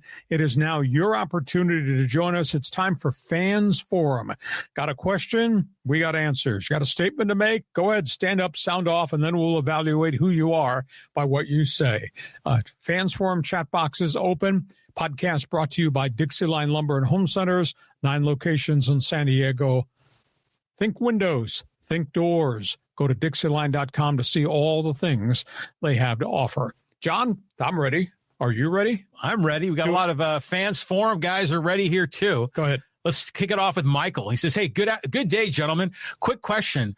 With the injuries to the Ohio State receiving corps, meaning Smith and Tate, how do you believe it might affect Ohio State as they play TTUN and making a playoff run? I don't think the injuries are serious. They've not revealed what's happened to Smith or to Tate, but the fact that those guys are on the sidelines just in uniform, I think those guys will be okay. Ohio State, Indiana, coming up for the Big Ten championship a week out. I think those guys will be ready. It's going to be a great game. They've got so many great players at Ohio State beyond the quarterback and the wide receiver and the running back by committee. They may have 2 of the top 5 draft picks, both on the defensive side of the ball. So Caleb Downs is a phenomenal talent in the secondary, and they got great linebacking. So Ohio State just to me just looks loaded. Yeah, they're like almost like an NFL team. Yeah. Where did head coach Ryan Day come from? I mean, did he come up through the ranks at Ohio State? Yeah, I think so. He did. He was an assistant and he got elevated. Interesting. I mean, he's just been terrific since he's been there.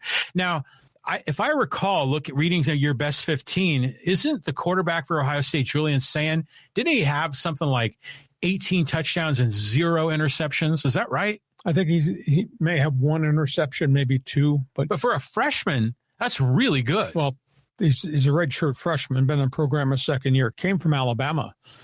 He committed to go to Alabama, and Nick Saban retired, walked away. Jalen Saban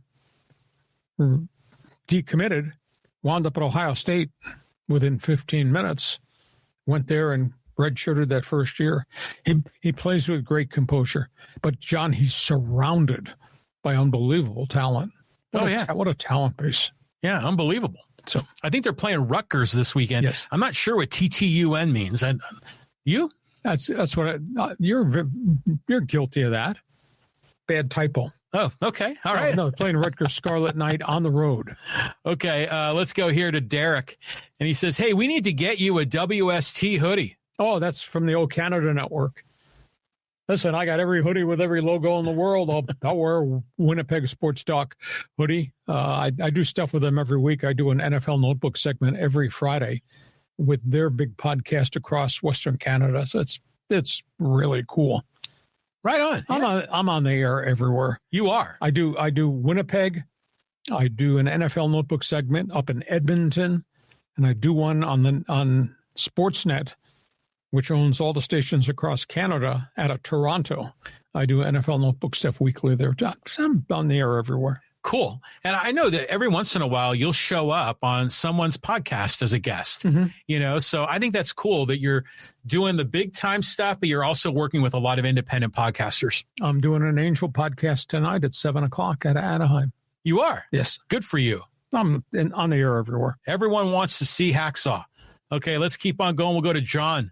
Because unfortunately for the Padres, I suspect that free agents will be a little apprehensive about San Diego while the ownership situation is unknown. And money talks, players walk. I don't think that's as big an issue because there's a success story, John, in all the guys that they've acquired here and how good the franchise has been over the last 5 years. The franchise is still pretty good, though it's got some holes here.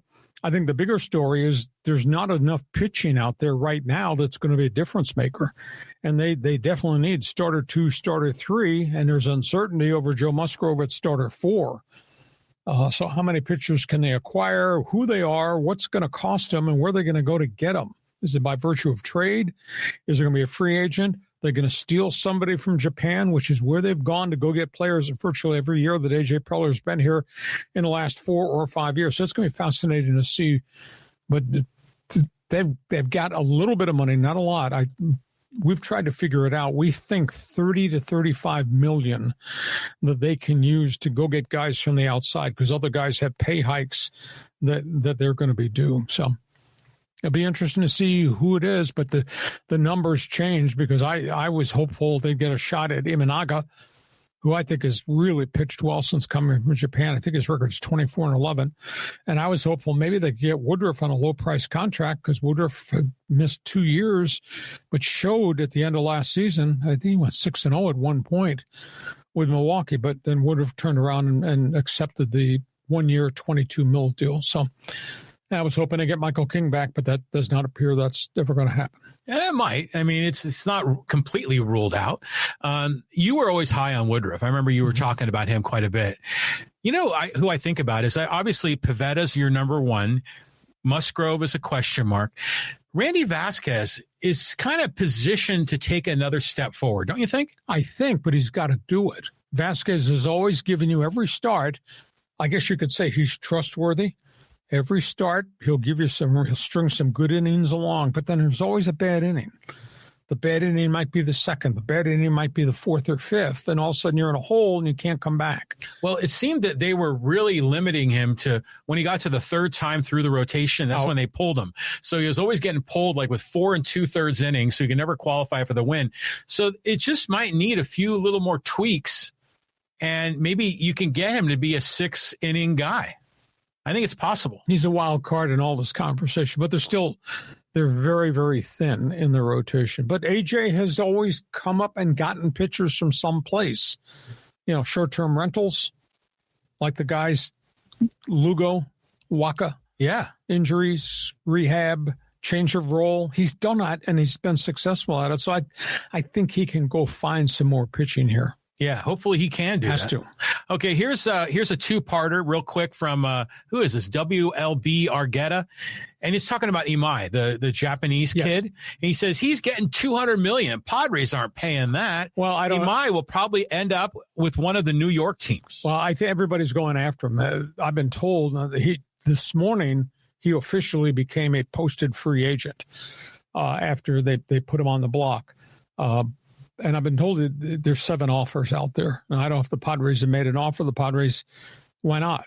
I mean, Padres have a good reputation in the Pacific Rim now with player acquisitions, paying guys, etc. But the Yankees are there. The Mets are definitely there. I was told the Red Sox are there, though the Red Sox are talking trade with everybody for pitching. So there's going to be a lot of teams making runs at this guy. There's no doubt about it. He looks so young. You know, Imai, and obviously Sasaki looks so young. So Imai is 27 though. He looks younger than that. But I don't know. I think it's cool. It's just how the sport has become more international. And so, yeah, he's going to get big money. Teams are desperate for pitching. Are the Padres going to sign him? Probably not. I mean, they tried to get Roki Sasaki. He went to the Dodgers. You know, he's not going to go to the Dodgers. I mean, the Dodgers, the cupboard is full. They don't need any more pitching. I'll be intrigued to see if the Angels get into the bidding, because the Angels have got $51 million they can use to go get pitching, and they desperately need pitching. And, you know, Kikuchi is already there and established. So, you know, use Kikuchi, you use the history with Ohtani, that maybe Angel Baseball is a pretty good place for you to come pitch. And he'd probably become their number 3 starter now behind Kikuchi and Grayson Rodriguez. Yeah. Well, speaking about the Angels, let's go here to Matthew. Thank you, Matt. Angels.org had some involvement with the Ippei mess. Mizuhara. Well, I at this point, I don't know what's being said on the stand in today's testimony. But baseball seems to have closed the book on the Ohtani financial thing with Mizuhara. So I'm not sure how the Angels might be involved in that. But and Ohtani has been very closed-mouthed. You know, I think the question is, was Mizuhara gambling and using Ohtani money while he was an Angel? I think he was. So maybe that's what he's referencing, that's how the Angels are dragged into this. But Major League Baseball says it's a closed book. Ohtani did nothing wrong. That guy's in prison, and that guy's life is forever changed. I don't think Ohtani ever gets any of the money back. I still think he was made the scapegoat. I think there's more to this story. They're just not telling us. Mr. Conspiracy, my co-host. Yeah, I really do. And I think there's a lot of people that agree with me. Hey, let's go to Michael. He goes, how about the Orange Ducks? Playing well. Hit a bump on the road, though. But they came back and beat Boston last night. I mean, this is a really complete hockey team with the kids and the layers of veterans they have. And Luca Dostal has just been superb in goal. I mean, I joked, I think it was Monday. I said, there's nothing wrong with your eyesight. Well, you got bad eyes. You wear glasses. So there's nothing wrong with your eyesight. The Kings are in first place in the Western Conference, and the Ducks are in second. Can you freaking believe that? That's great at this point. But it is a long season. Yeah, but it's a great way to get started, you know? Exactly. You know, and it's cool that the young kids with the Ducks are showing. They're showing up. They're making plays. I mean, they just won again last night, right? I think they're 12-6-1. Hey, that ain't bad. Yep. And the Kings are unbelievable on the road. I mean, last I checked, the Kings have 9-1-2 away from home. Think about that. That's crazy. Yeah. That's unbelievable. We've got a lot of hockey to be played, but out of the gate, Kings doing well, and the guys from Orange Country, Ducks, doing well too. Okay, let's go here to Callan. And he says, afternoon, gents. I got to meet Randy Jones numerous times at the Q and at Petco. What a guy. I got to hang out with him and Coach Quintera during the 1090 postgame shows. Cancer sucks. Rip Lefty. R.I.P. R.J. Great man, fought back from cancer. He had throat cancer from chewing tobacco. You know, we lost Tony Gwynn, throat cancer in his jaw, chewing tobacco. So there's a lesson to be learned by everybody in Major League Baseball. But boy, you know, I always, it's great that you mention that, because I talked to Randy about the fight against cancer, and, you know, he pitched on the mound with guile and guts. He didn't have overpowering stuff. He was the crafty lefty. And he fought that fight with cancer with just guile and guts. And he beat it. And then he got sick here at the end at age 75. But he could tell stories. My goodness. Look at the era that he pitched in. He pitched in the era of all these great arms. I ran through the list of guys that were the opponents when he was on the mound in the Padre rotation. And he had a nice career. He was kind of like Valenzuela. When Fernando got to the Dodgers, Fernando's workload was unbelievable. He never gave them the ball back. He'd throw complete games and all that. He did. He threw a lot of innings, that's what Randy Jones did. His 3 best years, you go back and look it up. Check out the reference. Go to baseballreference.com and type in Randy Jones' name. Those 3 years that he made all those starts, all those innings, won all those games in 3 years. Now, it took a toll on him at the tail end with the Padres. He wasn't the same pitcher, and then they traded him to the Mets, and he was out of there within 2+ years. He just never was dominant ever again. But he was like Fernando. He was just dominant on the mound, and he would not come off the mound. He was like Steve Carlton with the Phillies when he would win a bunch of games and the team would stink. Yeah. I just remember that Randy Jones had the sinker, and that was his pitch. And so he'd get a lot of the ground balls, and that's why he would get these games to end quickly. But what's interesting is, all the names of pitches, you got sweepers and sinkers. And I remember for the longest time, I used to think that sinkers would sink. But sinkers, I think, are just another name for a 2-seam fastball that has movement. That'll have movement, and for a left-handed pitcher, will tail to the down and in to a left-handed hitter. Right-handed 2-seamer will go down and into a right-handed hitter. So I guess my point is it's interesting how there's all these different names for pitches, but sometimes we're talking about the same thing. But Randy Jones was always that sinker guy, almost like a Greg Maddux in a lot of ways, don't you think? Yeah, but Greg Maddux did it for how many years? Yeah, he didn't have as much arm trouble as Randy Jones did. But Randy Jones, beloved in not just in Padre baseball, but people even outside of baseball in San Diego County just love the guy. Yeah, cool gentleman, so much fun to talk to. Stories like I could sit in the corner of the dugout and just have him talk about the guys he pitched against. And he pitched in a really great era of so many other great pitchers. So fabulous personality. So R.I.P. RJ. RJ. Okay, let's go here to Isma. He goes, the WNBA sucks.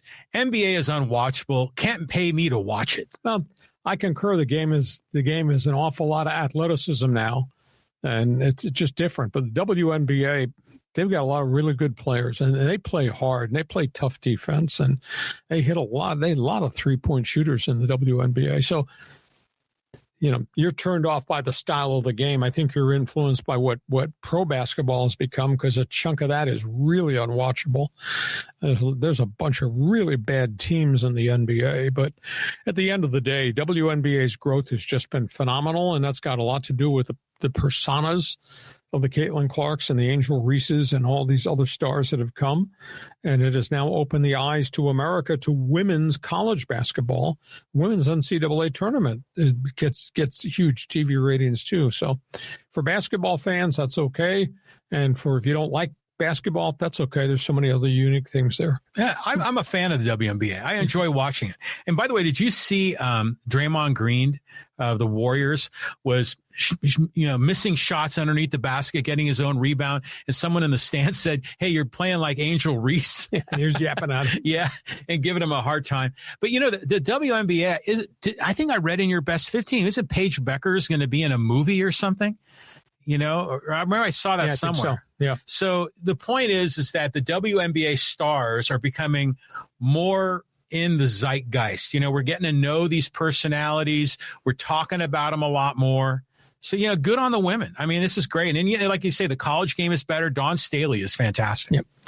Speaking of Draymond Green, did you see the video of Draymond Green, Golden State, San Antonio early this week? Oh, yeah, I did. Him trying to defend Wembanyama. Well, he was trying to sort of box him out, sort of, on the block. And Wembanyama is so much taller than Draymond Green. I mean, Green is what, maybe 6'7", 6'8"? Yeah. And what's Wembanyama? At least 7'3", 7'4". Yeah, I mean, it was ridiculous. I don't even know if Draymond's Green came up to Wembanyama's shoulder. Yeah, I'm not sure he did. Yeah, and then Wembanyama just got the inbound and slam dunk, Okay, thanks, Cal. Thanks for being with us, John. Go ahead. Okay, let's go here to the O-Siders. Now, this is interesting. This is about the Chargers stadium controversy in San Diego. Measure C in 2016 needed a supermajority, which we didn't get. Chargers left for L.A., and Measure C in 2020 needed only a simple majority, which it got. Can you elaborate why this seems very shady? It's beyond, I can't recall all the specifics. All I know is the city, the county put together a financing plan through the NFL that would allow them to build a new stadium on the Qualcomm site. And they needed Spanos to come sit at the negotiating table and sign the deal. And he did not. He refused to negotiate because his eyes were always set on going to Los Angeles. At the last minute, Spanos said, I would rather have a stadium downtown. And he came up with this cockeyed ballot. We're gonna put a proposal on the ballot to build on a postage stamp right next to Petco Park, which made no sense at all. And that obviously was voted down. And then he went to the NFL and said, see, I told you, San Diego won't support us. Let us go to L.A. And the L.A. NFL did. It was tragic. It was terrible. After that, then the next vote had to do with the land in San Diego State, with the expansion of the campus, Mission Valley expansion of the campus, which included the stadium, college football stadium, not an NFL stadium. The one thing that I didn't agree with when the San Diego State proposal was put out there, and I don't know if they call that Measure C or something different, the one thing I didn't agree with was they took out a chunk of land that had been set aside in one of the ideas for an NFL franchise. If somebody came in, wanted to build a stadium, we'll take a chunk of the land at Mission Valley and put it out on the side for an NFL stadium to be built. That thing was removed, so then San Diego State got the entire Mission Valley complex, and they've started construction now on buildings and dorms there, in addition to Snapdragon Stadium. So very complicated to get anything done, but it was right there. It was ready to be passed, and Spanos refused to come to the table, and the NFL allowed him to refuse, and then he came up with a cockeyed proposal downtown that was voted down. Yeah, these things were confusing. My understanding is that the 2016 measure was a tax increase, and that's why it needed a supermajority. And I don't know if they were defining that as 2/3 or 60%, probably 2/3. And if I recall, the vote got over 50%, but didn't meet the supermajority threshold for the tax increase. And by the way, the tax increase wasn't on San Diegans. It was on tourists. It was that transit occupancy tax on hotels and rental cars and all that. Now, the other one, the one in 2020, that was when it was either going to be Soccer City or SDSU West. Right. And that there was no tax increase involved. And I think that's why 50% was allowed. And that was really a giveaway of the land to San Diego State, wasn't it? So I think that was part of the whole deal on why voters had to vote. In the end, I think this is wonderful for San Diego State. I mean, they were maxing out Montezuma Mesa. Yes. They needed to kind of stretch out a little bit. But as far as an NFL team coming to San Diego, I mean, that ship has sailed. I don't see that ever happening. No, in our lifetime, no. And Soccer City proposal, John, was the one that I said that they put aside a parcel of land to build an NFL stadium if somebody wanted to come in. And we could have had Soccer City own that tract, would have built its own stadium for San Diego State to come in and rent, plus still have the property for if somebody from the NFL wanted to buy a franchise, move a franchise here, you could build on that site. But then San Diego State won that vote. Soccer City's idea went away. That was the end of the potential of the land. Yeah, that makes sense. Okay. Good question. Thank you. Let's go here to Steven. Because I don't see the Dodgers getting Tucker unless the years are right. I see them trading for Quan or Buxton. They have prospects that are ready now, but blocked. They've got a lot of prospects. And the question is, how many will Cleveland get? Now, Buxton's got a no-trade clause. He's not waived the no-trade clause in Minnesota yet. Buxton's a really good player. Kwan's a different player. I like Kwan a lot. I think Kwan is probably more affordable because people in Cleveland are really steamed at ownership. You keep trading all your players away. At the end of the day, you can get Kwan. If you can get Kwan for one of those young AA outfielders plus one or two pitchers, maybe you go do it because he's a really good, diverse ball player. So, and I don't think Tucker fits the parameters. I mean, he's a 279 career hitter. He's got some power. He's been hurt, though, multiple times last couple of years, and he wants a 10-year deal. So 10 years, $400 million for a guy that's maybe 28 right now, going to be 29 for 10 years. No, the term of the contract's way too long.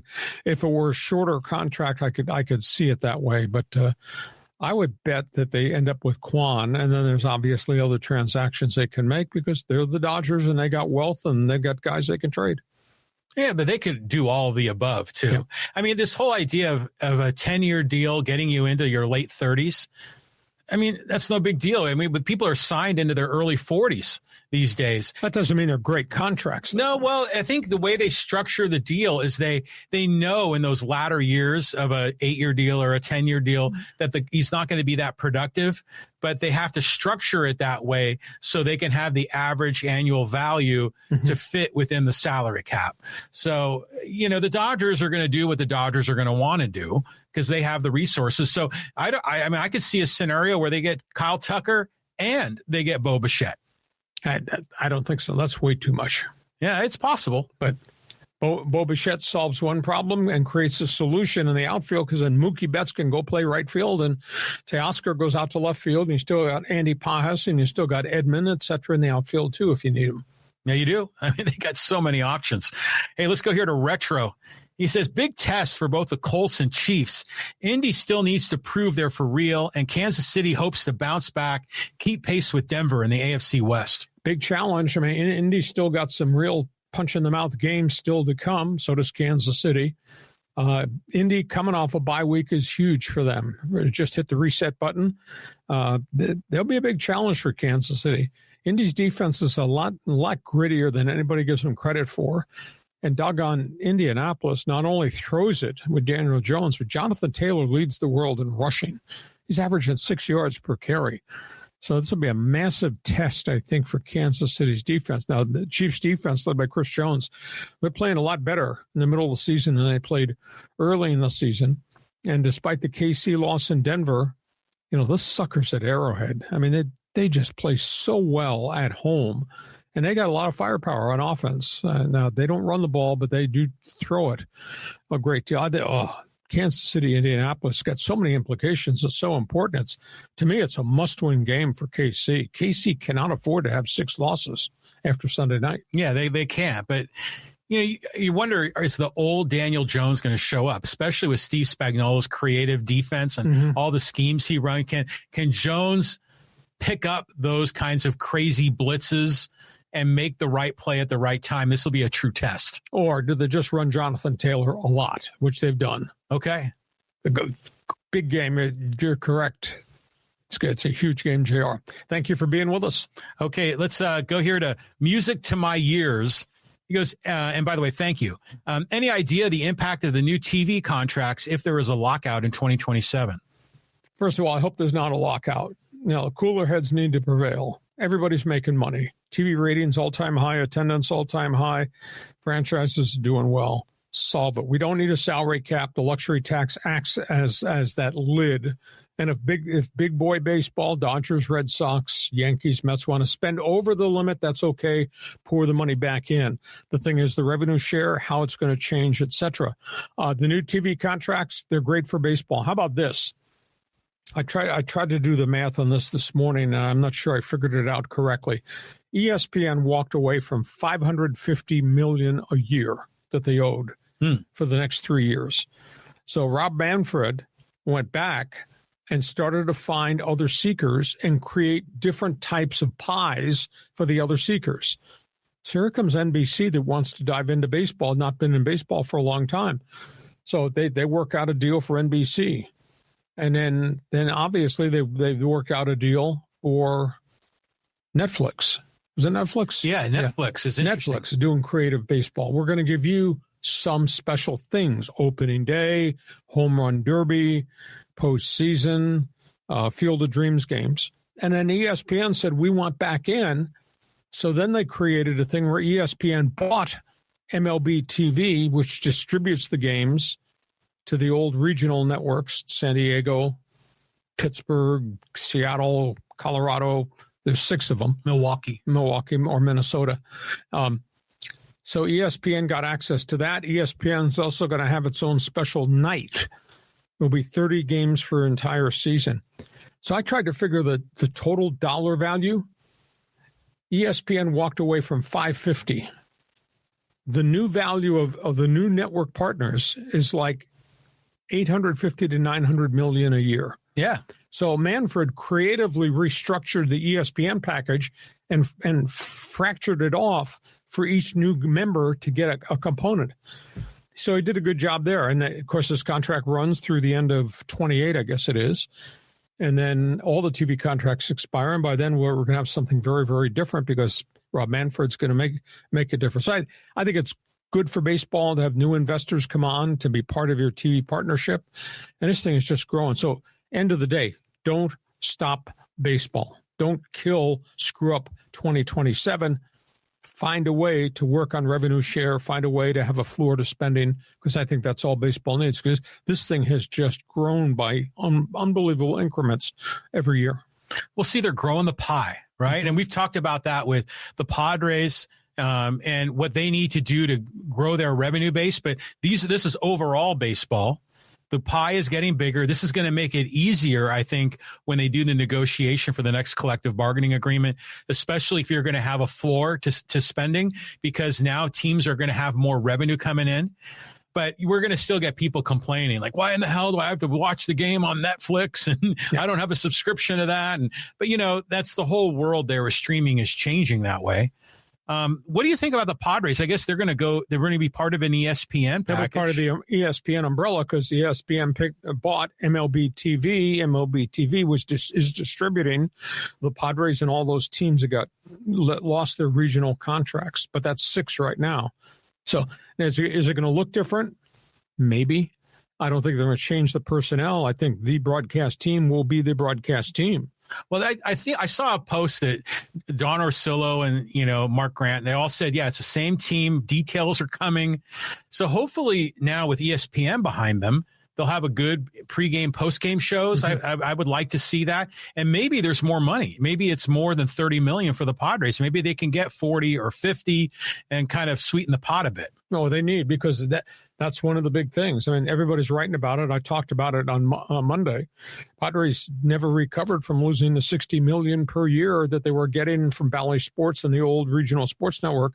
It's down to below $30 million, which is a hit. Everybody, those other ones, Arizona and Minnesota, Pittsburgh, they all took hits too. So we'll see if they can grow this. But it is interesting that the minute ESPN walked away from baseball, allegedly, I thought, oh, my goodness, how are they going to replace that $550 million? Well, Rob Manfred went out and recreated the things he had to offer and offered it in different packages to new people to come in the front door. Yeah, you figure ESPN already has so much sports content, but guys like Netflix are desperate for anything, and that's why, Peacock gets that one playoff game a year usually. And so all these streaming platforms want to have a little bit of pro sports to attract new subscribers. So if they do, it could really pay off for them. With the new subscriptions could probably easily pay what MLB is going to be charging for the home run derby on Netflix. What they're saying is the Padre package will remain on the cable carriers here, or Padres TV. You can subscribe. It'll be through the ESPN system. So I don't think it's going to be a radical change here. Yeah. Okay. Okay. Right. Good question. Thank you. Okay. Let's go here to Bill. He goes, I thank our Lord that Madman Preller is not the GM of the Dodgers.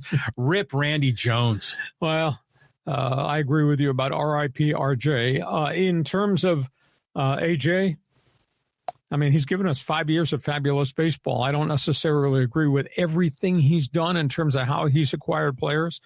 He is rather unorthodox. But I think you'd admit to me the last 5 years at Petco Park, Gaslamp Quarter, been pretty vibrant, and this has become a really active baseball town. So I don't think there's negatives. I'll be intrigued to see if they get this contract extension done to keep Preller, or do they just take a public stance?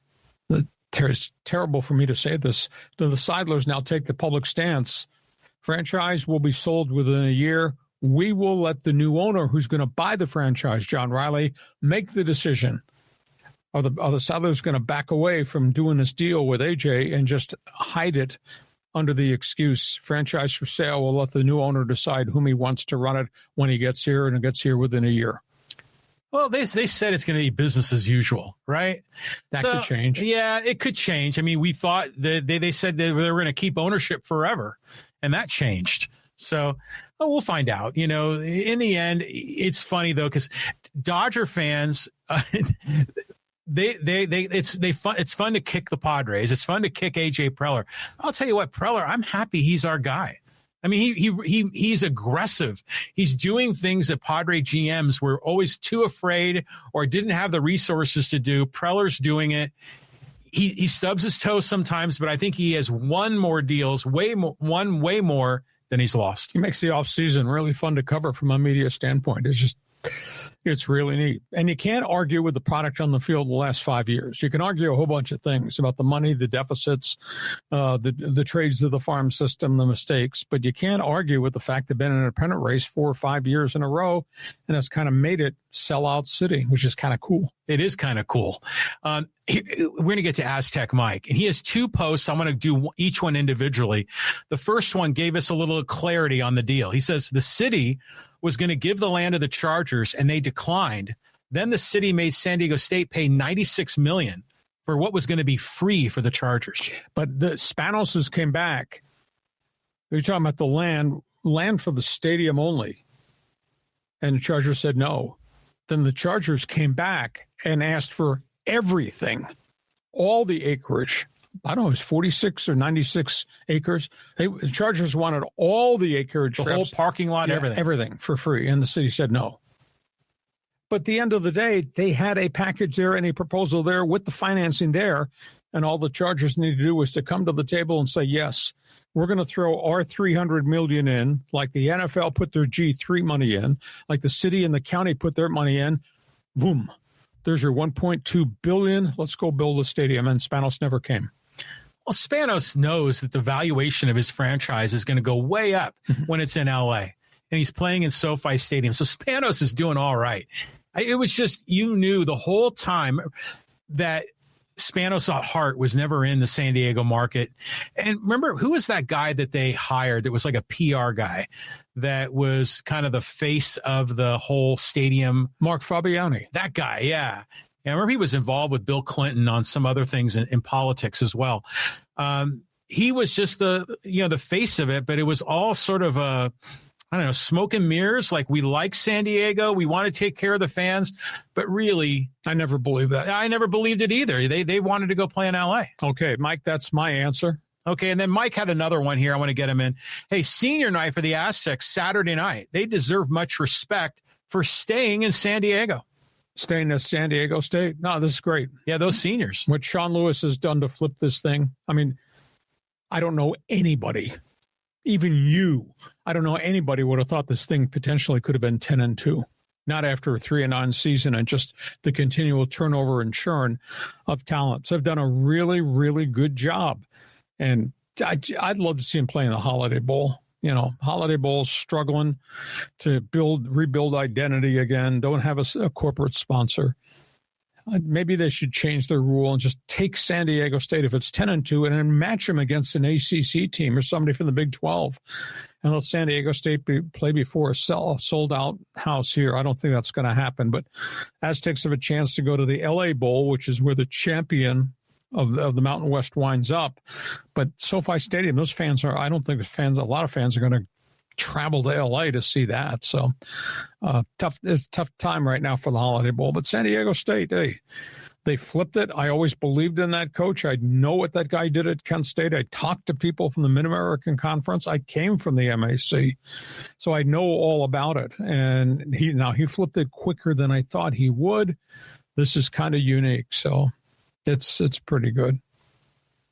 Yeah, I mean, they're having a hell of a season. I mean, who would have thunk, So it's all going great for them. I guess it's Nevada at home. This is at the senior night. San Jose. Excuse me. Pardon me. You're right. San Jose. San Jose lost to Nevada. That's why I'm getting those confused. And then they close out at New Mexico. That's not a cakewalk. That's going to be New Mexico's having a really good season. They really are. So, but you talk about the LA Bowl. Isn't that the Jimmy Kimmel Bowl? That was a 1-year sponsorship. Okay. Doesn't like Snoop Dogg have a bowl now after him? I think so. I don't know. David Portnoy and the Barstool Bowl or whatever that was called in Phoenix. Yeah. Well, they still have the Weed Eater Bowl, I think, don't they? Yeah.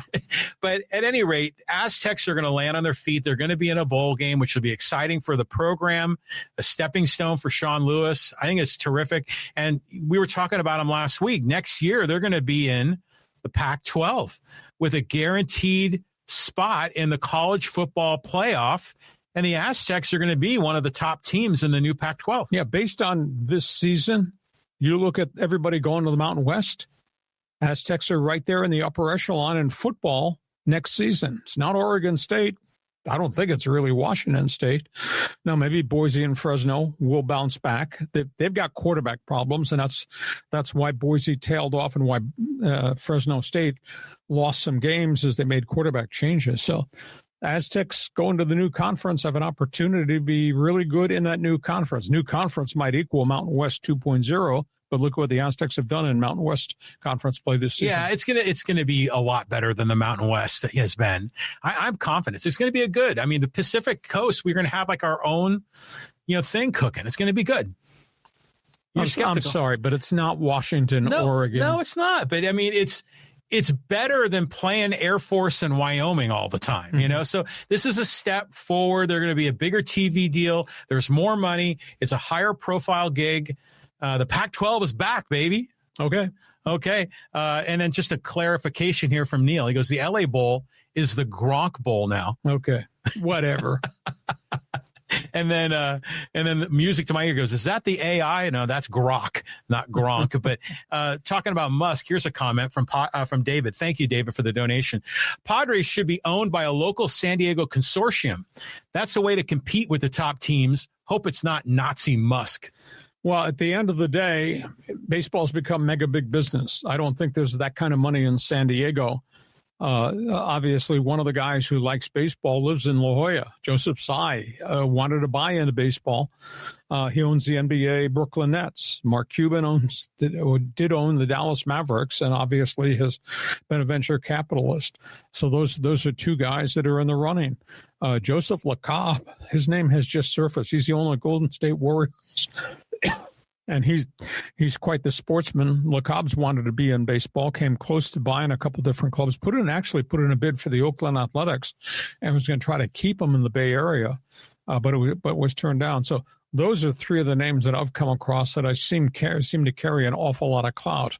I think it's got to be somebody with mega deep pockets who loves baseball, that's willing to be a big spender, and has now seen the example that this is such a vibrant baseball market. Why would you not want to be here? You're not buying Miami. You're not buying Pittsburgh. You're not buying Tampa, who have no hope and aren't drawn worth beans. You're buying something that is really significant. Yeah, I don't think it's going to be Elon Musk. I mean, Musk doesn't seem to have interest in sports, and he's got a million other things going on. Yeah, his mind is all over the place. All over the place. So I don't see it being him. Now, a San Diego consortium, that sounds sort of like, maybe the Green Bay Packers public ownership thing. I can't see that working now. I just don't think there's a mega amount of money here to do it here, unless it's some rich individual that's moved here or lives here. Yeah. I mean, in the end, I think it probably, it'd be nice if it was a San Diego, but it probably won't be. It'll be some wealthy guy or woman that wants a toy, that wants a place where they're going to be in the limelight, be in the owner's box, be, thus kind of enhancing their celebrity. And then, by the way, have an asset that's hopefully going to grow. Keep an eye on LeCoq, because he's had his hands out looking for investments in a lot of different things. And the guy has a track record of success in Golden State. Interesting. Okay. Thanks, David. Okay, so I want to do a social media. We haven't done social media in quite a while. Well, that's on you. You're the one that hits the buttons. Okay, I'll go here. And this is from Sacco's Jam, talking about UCLA. He goes, wow, I am a huge Charger fan from the OC. Season tickets with my dad, quite a commute. And a Bruin fan my entire life. As I'm looking for some UCLA pregame for tomorrow's game, I see the great Hacksaw Hamilton still doing his thing. I remember I was so happy he took my call one time years ago. Show me your lightning bolt. God bless you, Lee. Well, thank you for the compliments. We enjoy doing what we're doing. In terms of where we are with the Chargers, we cover them because Justin Herbert, I think, is a spectacular individual.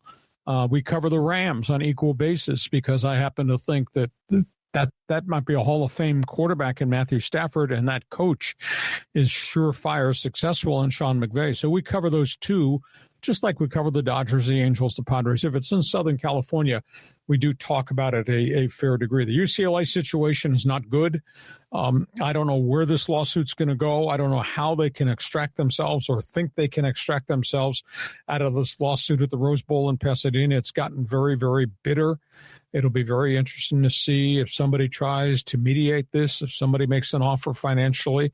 But I can't see the city of Pasadena giving up, especially since I've invested all this money in 2 different renovations programs to help UCLA financially. And I can't see a judge or a jury voting for UCLA after they signed the second extension with the next renovation that runs through 2044. I just don't see them. What strength does UCLA have, Jam, to stand and say we have a right to get out of this contract? I've read it and I don't believe it.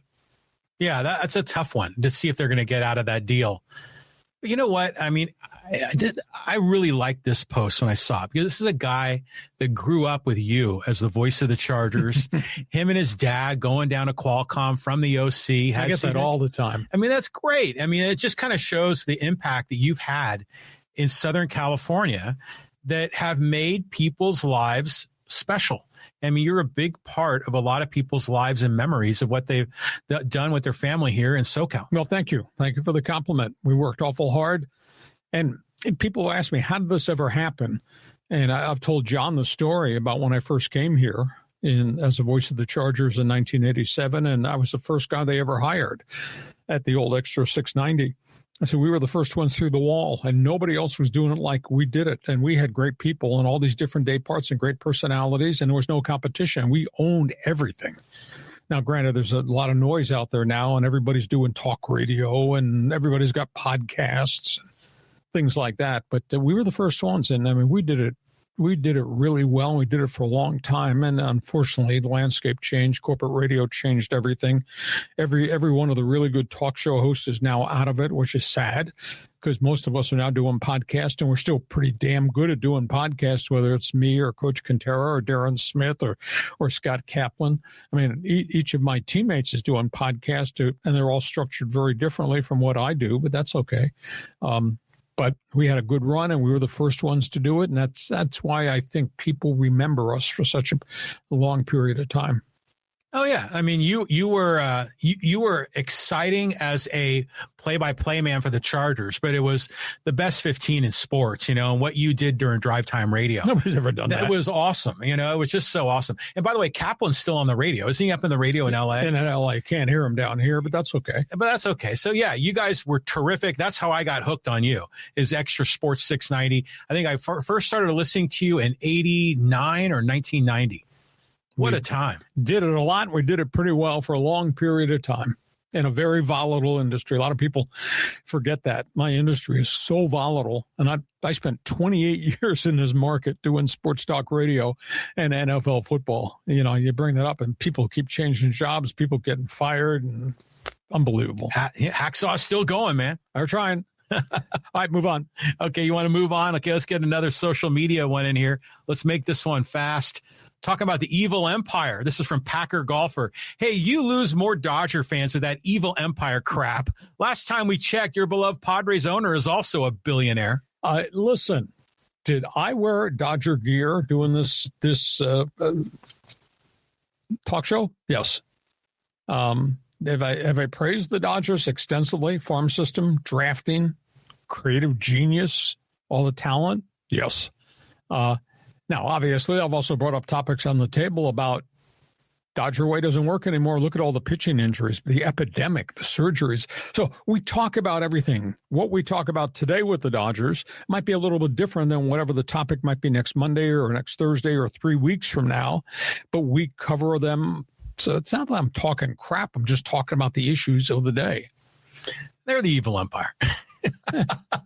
They're the guys that are at the top of the heap, the ones we all want to take down. But they're doing everything legally. Yeah, they're doing it legally. They're agreed to that. They're a well-run organization, but Dodger fans are probably the real evil empire. Nah, I love the give and take. It's fun. I mean, I love to sit there in the press box in the first inning, and those fans are chanting, beat L.A., beat L.A. And obviously, I love to sit there and watch everything at Dodger Stadium, and Machado comes to the plate, boo, boo. You don't want anybody here and chanting Manny, Manny up in L.A. The rivalry is spectacular. It is. And it's I think it's really good for baseball. Maybe it can become what the Yankee-Red Sox rivalry or the Cubs-Cardinal rivalry's been some. All right, let's do one more here before we wrap it up. One more before we wrap it up. And, okay, let's go here. Let's talk some LA Kings. And this is with K7J6. He goes, I miss seeing Rob Blake. He's my all-time hockey hero. And it was flat out disgrace seeing furious fans bicker about him not being fired sooner. As much as I love hockey and as much as I love the NHL, I am ashamed that in LA kept bad-mouthing him. He does not deserve that at all. Well, the question is, and we talked about this 2 weeks ago, he finally revealed he's the one that resigned. Luc Robitaille did not want to remove him. He said, I haven't done a good job. See, I happen to think that he didn't like being a general manager. The pressure points are unbelievable. I think it wore him out. So he decided to step away. And then he went public 2 weeks ago and said, hey, I decided to retire. Now I'm ready to get back in. Maybe I'll go work at the league office again. So I hope he gets back into hockey. I think he did a good job in the big picture.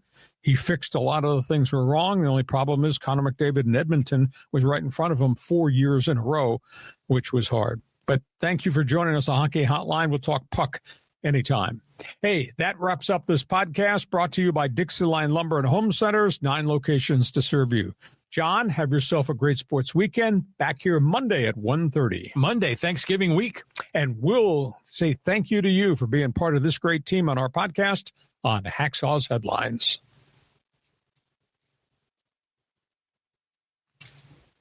Join us again for Hacksaw's Headlines on YouTube, Facebook, and Twitter. And find the audio version on your favorite podcast apps. Touchdown, San Diego! For more content, go to LeeHacksawHamilton.com.